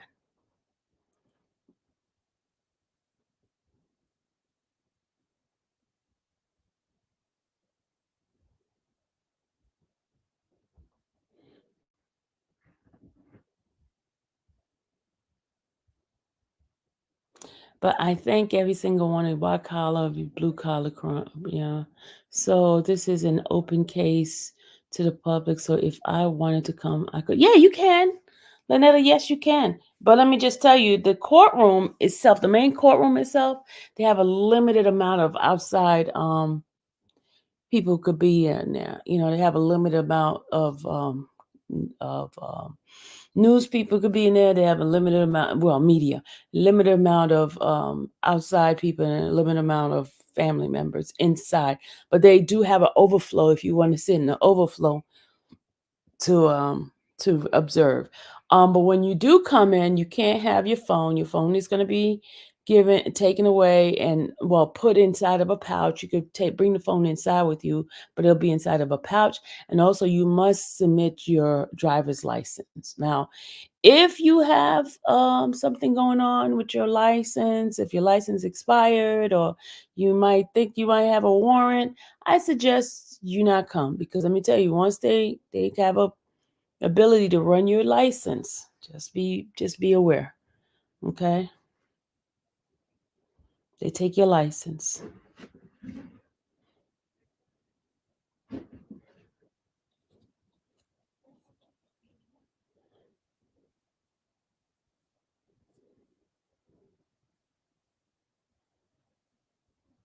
Why is the auto sound so fast? Which auto sound? What auto sound you talking about? She said, okay, I ain't coming. I was just wondering. Oh. Lynetta, you funny. What auto sound is fast? My auto sound?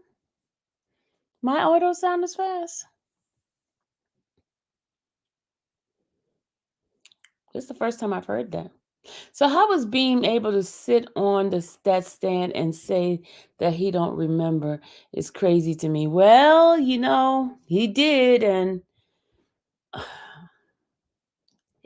that's why they're impeaching him. And the only thing, do you know what impeachment means? That's saying that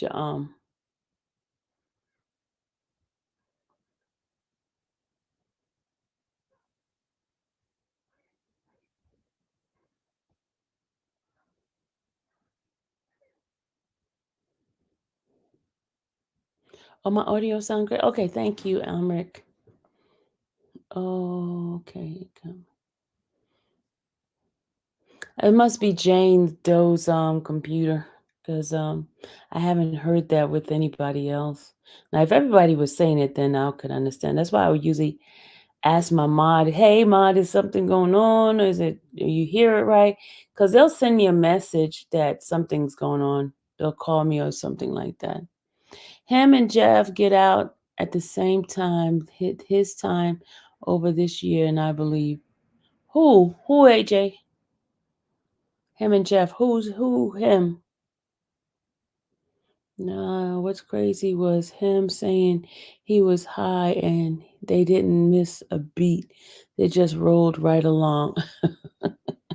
I think most people didn't understand because one person thought he said he was dry, another person thought he said hot, and then another person thought he said high. So it was like not until my sis, shout out to Randa who did a little clip on my channel, and I replayed it. I was like, yeah, he did say hi.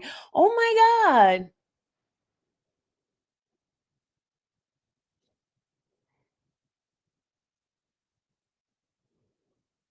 Oh, Rico, Westside Rico wants to know what impeachment means. Well, impeachment is basically um taking that person's testimony and um saying, proving that he lied and when he lied, and then they take that testimony and that testimony cannot be used.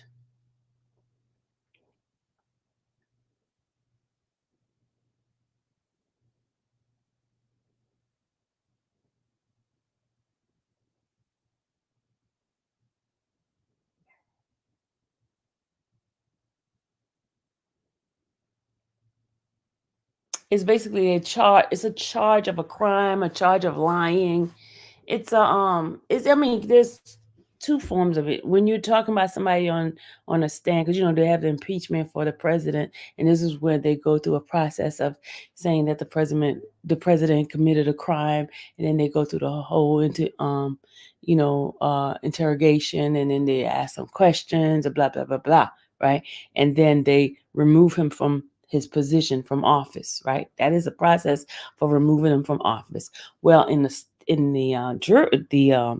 trial side is a process where they go and question the person to remove their testimony so the testimony cannot be utilized.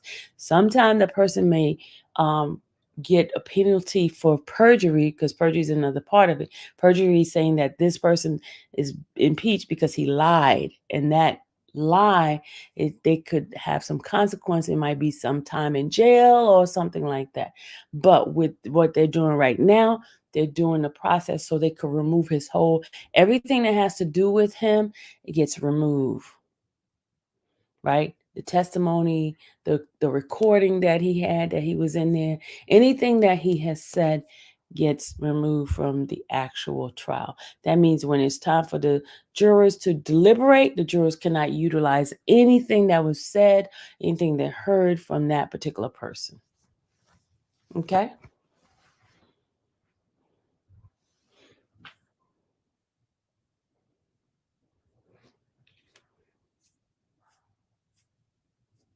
Because an inconsistent statement, perjury comes in when you tell a story and the story changes each time. You lied.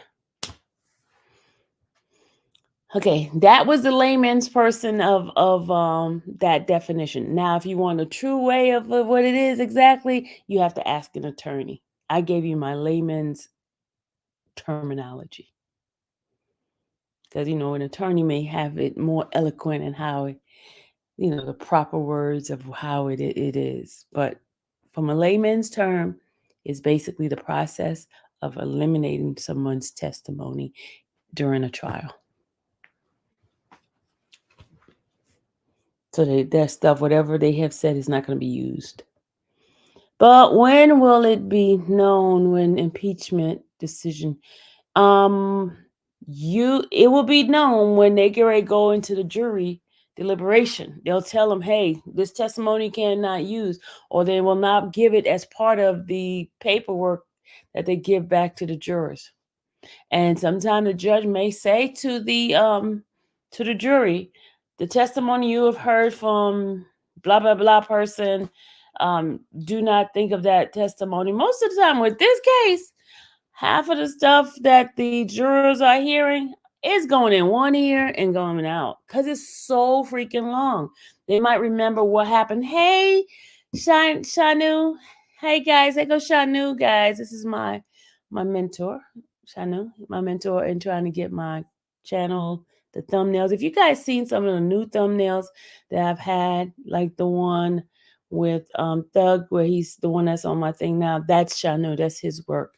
He's excellent. He's been on me. He's trying to get me to get to that next level in my channel, because a lot of y'all says, "Oh, she's so unprofessional. She's this, she's that."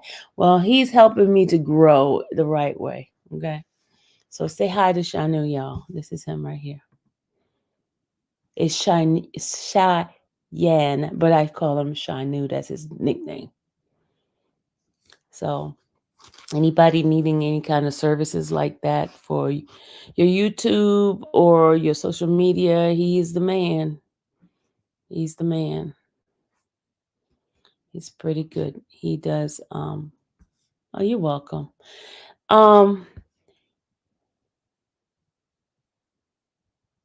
Yeah, he's been helping, but it's been really hard, because let me tell you why it's hard. Because everything, I'm a one person shop. Everything gets done, right? So gets done by me. So a lot of time when I'm at court, I spend the whole day in court.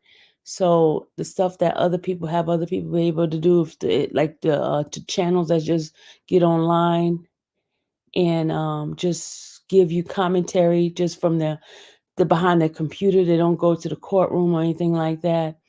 They're able to do more stuff to their channel than me, because me, I click, turn on, and I'm there.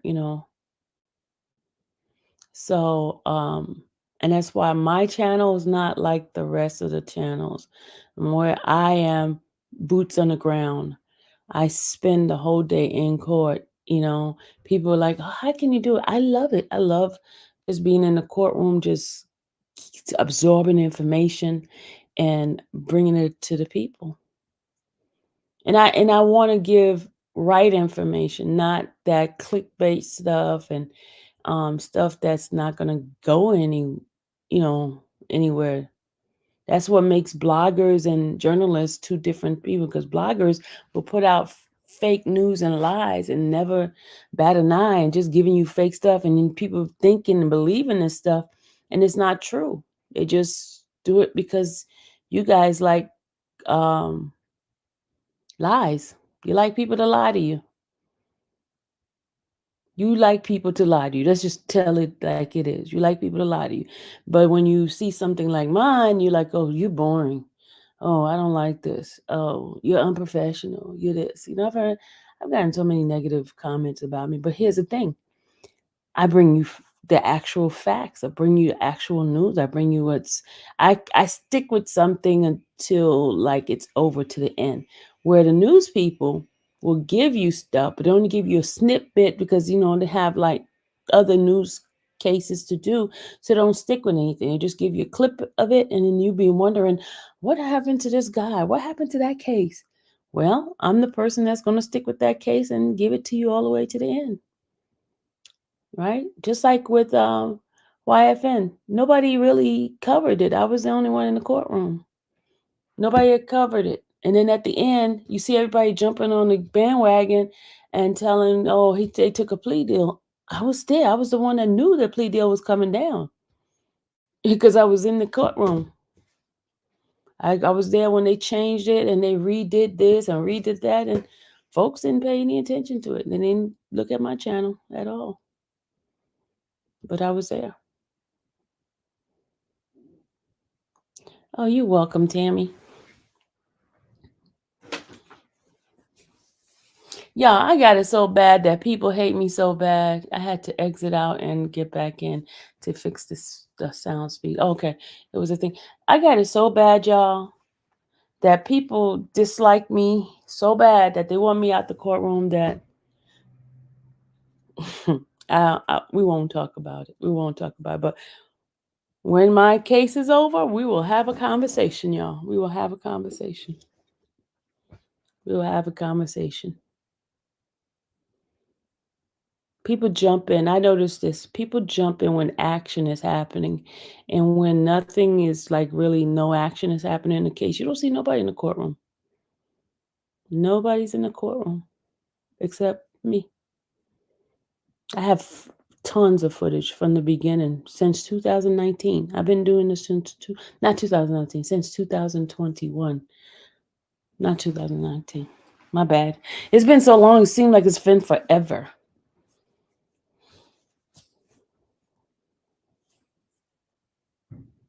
What case have I done? Okay. I've done the R. Kelly, both cases, the New York and the Illinois. I went to New York, traveled to New York. I did all of the hearings prior to the actual trial. Then I was there at the trial. I did the Illinois one. I was there for the whole trial there. I've been covering Boosie's trial. I haven't been to San Diego, but I have a person that's boots on the ground over there. But I've been, keeping you guys abreast what's happening in his case, all the hearings and things like that. He has a case going on with the gun charge. I don't know if you guys know about it. He has he was charged with a felony possession.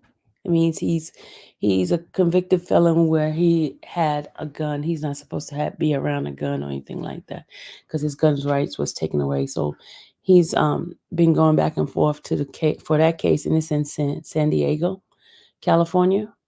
Been covering that. I have done I did Cardi B case. I was there for the whole case on that with she sued Tasha K. I have done a couple of other ones I've done. A YFN, of course, YSL. I didn't really care about I didn't do Tyrese's divorce, but I did his what do you call it? Child support hearings. I did that. Okay, you still have the one with the girl from the Kelly case, the girl who lied on you in. Oh, do I still have that case? No, that was thrown out. That was thrown out because it was a lie, and they expunged the record and all that kind of stuff. That was thrown out. So and then I have this case. Well, y'all already know the case that they had. I've had so many. Well, we're not going to talk about that. Let's leave that one alone. We're gonna leave that one alone. we're gonna leave my stuff alone until the end. But I'm just gonna tell you, it is a very, very it's very rough. It's a very ugly industry. It's some conniving stuff, it's some hatred, jealousy, envy, a lot of it, And people don't understand. I'm not racing anybody. I'm on my own lane by myself. I am not in competition with anyone. I am just me, A lot of people mad because of my personality of who I am. I can develop a rapport with individuals. It doesn't mean that I am part of their case or anything. I'm a people person. I always have been a people person, and a lot of folks don't like that. And I pray why we all can't get along. Jane, you know what? We're probably gonna have to start all the way back from Cain and Abel. Why can't we get along? What does my family say is about working these cases? My daughter is very, very, very, very proud of me. My husband is somewhat proud of me. I tell you one thing, he's proud of me with the Nesto visit, but some of the other things he's not too keen with me at all. He sees my strength and he commends me for my strength of hanging on in there. He sees the passion that I have in this. So most of the time he doesn't bother me. But does it cause some sort of disagreement? It's not, we don't have any disagreement about it. What we have is more like he feels that why do you allow these people to do that to you? He's like always telling me, you need to just ignore them, or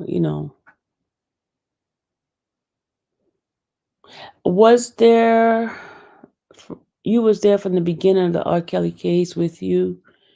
Oh, you was there from the beginning of the Kelly's case with you. We went to New York and marched with you in Chicago. Yeah, I was there.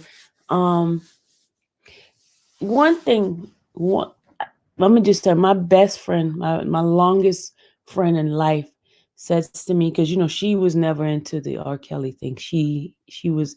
We saw we saw things totally different. She was like, one thing about you, Sylvia, I'll tell you once you put your mind to something, when you're passionate about something, you see it to the end, even if anybody don't agree with you. You see it to the end. I do. I do see things to the end. And I try to do it from a human side, from a biblical sense. Um it's not that I believe everybody's not guilty. I believe in grace and mercy. I believe in grace and mercy. Reason why I say that, because I want the same grace and mercy if I was accused of something, you know. And also God allowed me to see another side of things because I experienced some stuff. I experienced some things, and now I can understand and have empathy because I've experienced it. I experienced it. And sometimes the best teacher is experience. You can tell somebody something till you try to beat it in their head, and they still don't learn. And then finally, when they something happen to them, then they're like, oh, they get it. They get it. Did I like going to jail? Absolutely not. That was the scariest thing in my life. It's the scariest thing in my life. It's one thing when you do something and you go to jail for it, but it's another thing when someone else um, put false accusation on you and you go to jail. That's when you question the justice system because of the experiences that you have had.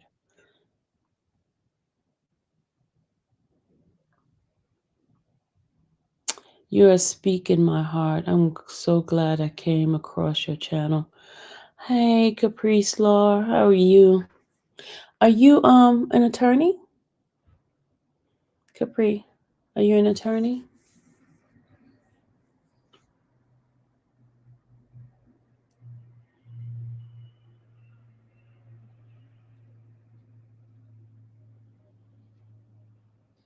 Guys, let me just tell you, from my experience that I had at Rice Street and the other, I've met some wonderful ladies who to today now we talk once in a while. In fact, I'm supposed to meet one of them and have lunch so we can have a sit down because they want to tell their story and things like that. And you know, you can't take experience away. You cannot take experience away.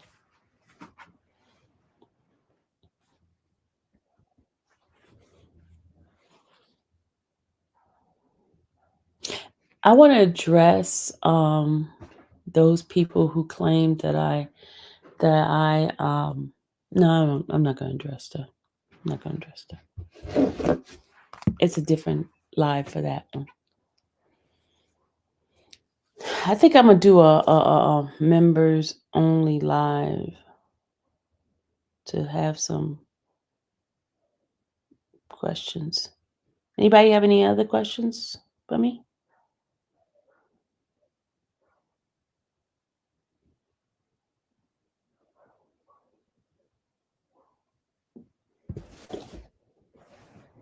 Anybody have any questions? One case I'm getting ready to work on is that young lady who is the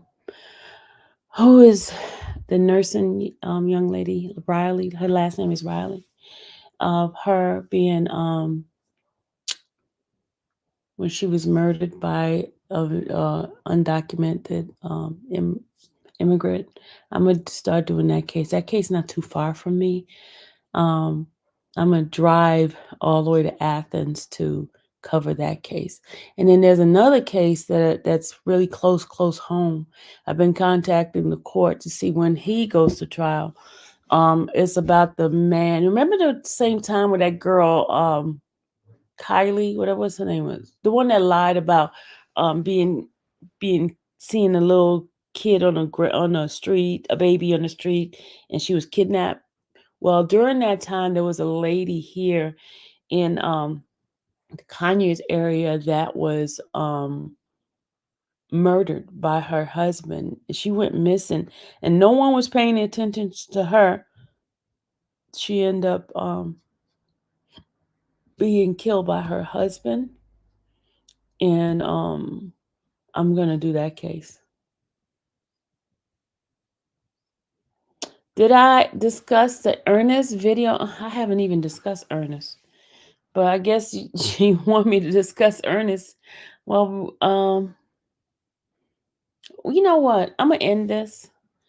I wanted to keep the Ernest stuff separate from the Young Thug because it's totally a different case, and we can have a conversation about that. We can have that conversation about the Ernest thing, but I'm not doing the attacks, y'all. I'm not doing the attacks. Anybody that Carly, yes, Carly Russell, that one, that was the young lady that lied about her being kidnapped. But then there's a lady here. There's a lady here in the lady here ended up being missing, and no one paid attention because everyone giving Carly Russell all the national attention, and it makes other people with real situation look bad. But I'm gonna end this live. Give me a title. Give me a title for this Ernest thing, because I guess all you guys want to talk about it. Give me a title. Capri, give me a title. Capri, since I see your name in here today, give me a title, Capri. And I'll use your title in honor of Capri.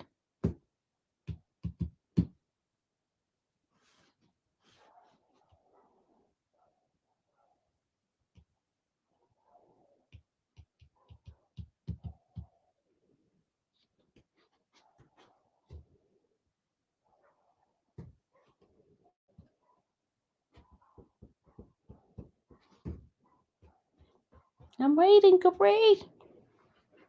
Capri Law. Waiting for a title. The Ernesto. Do you want to hear about the Ernesto, or you don't care? You don't seem like you care. All right, bye, Jane. You have a good one.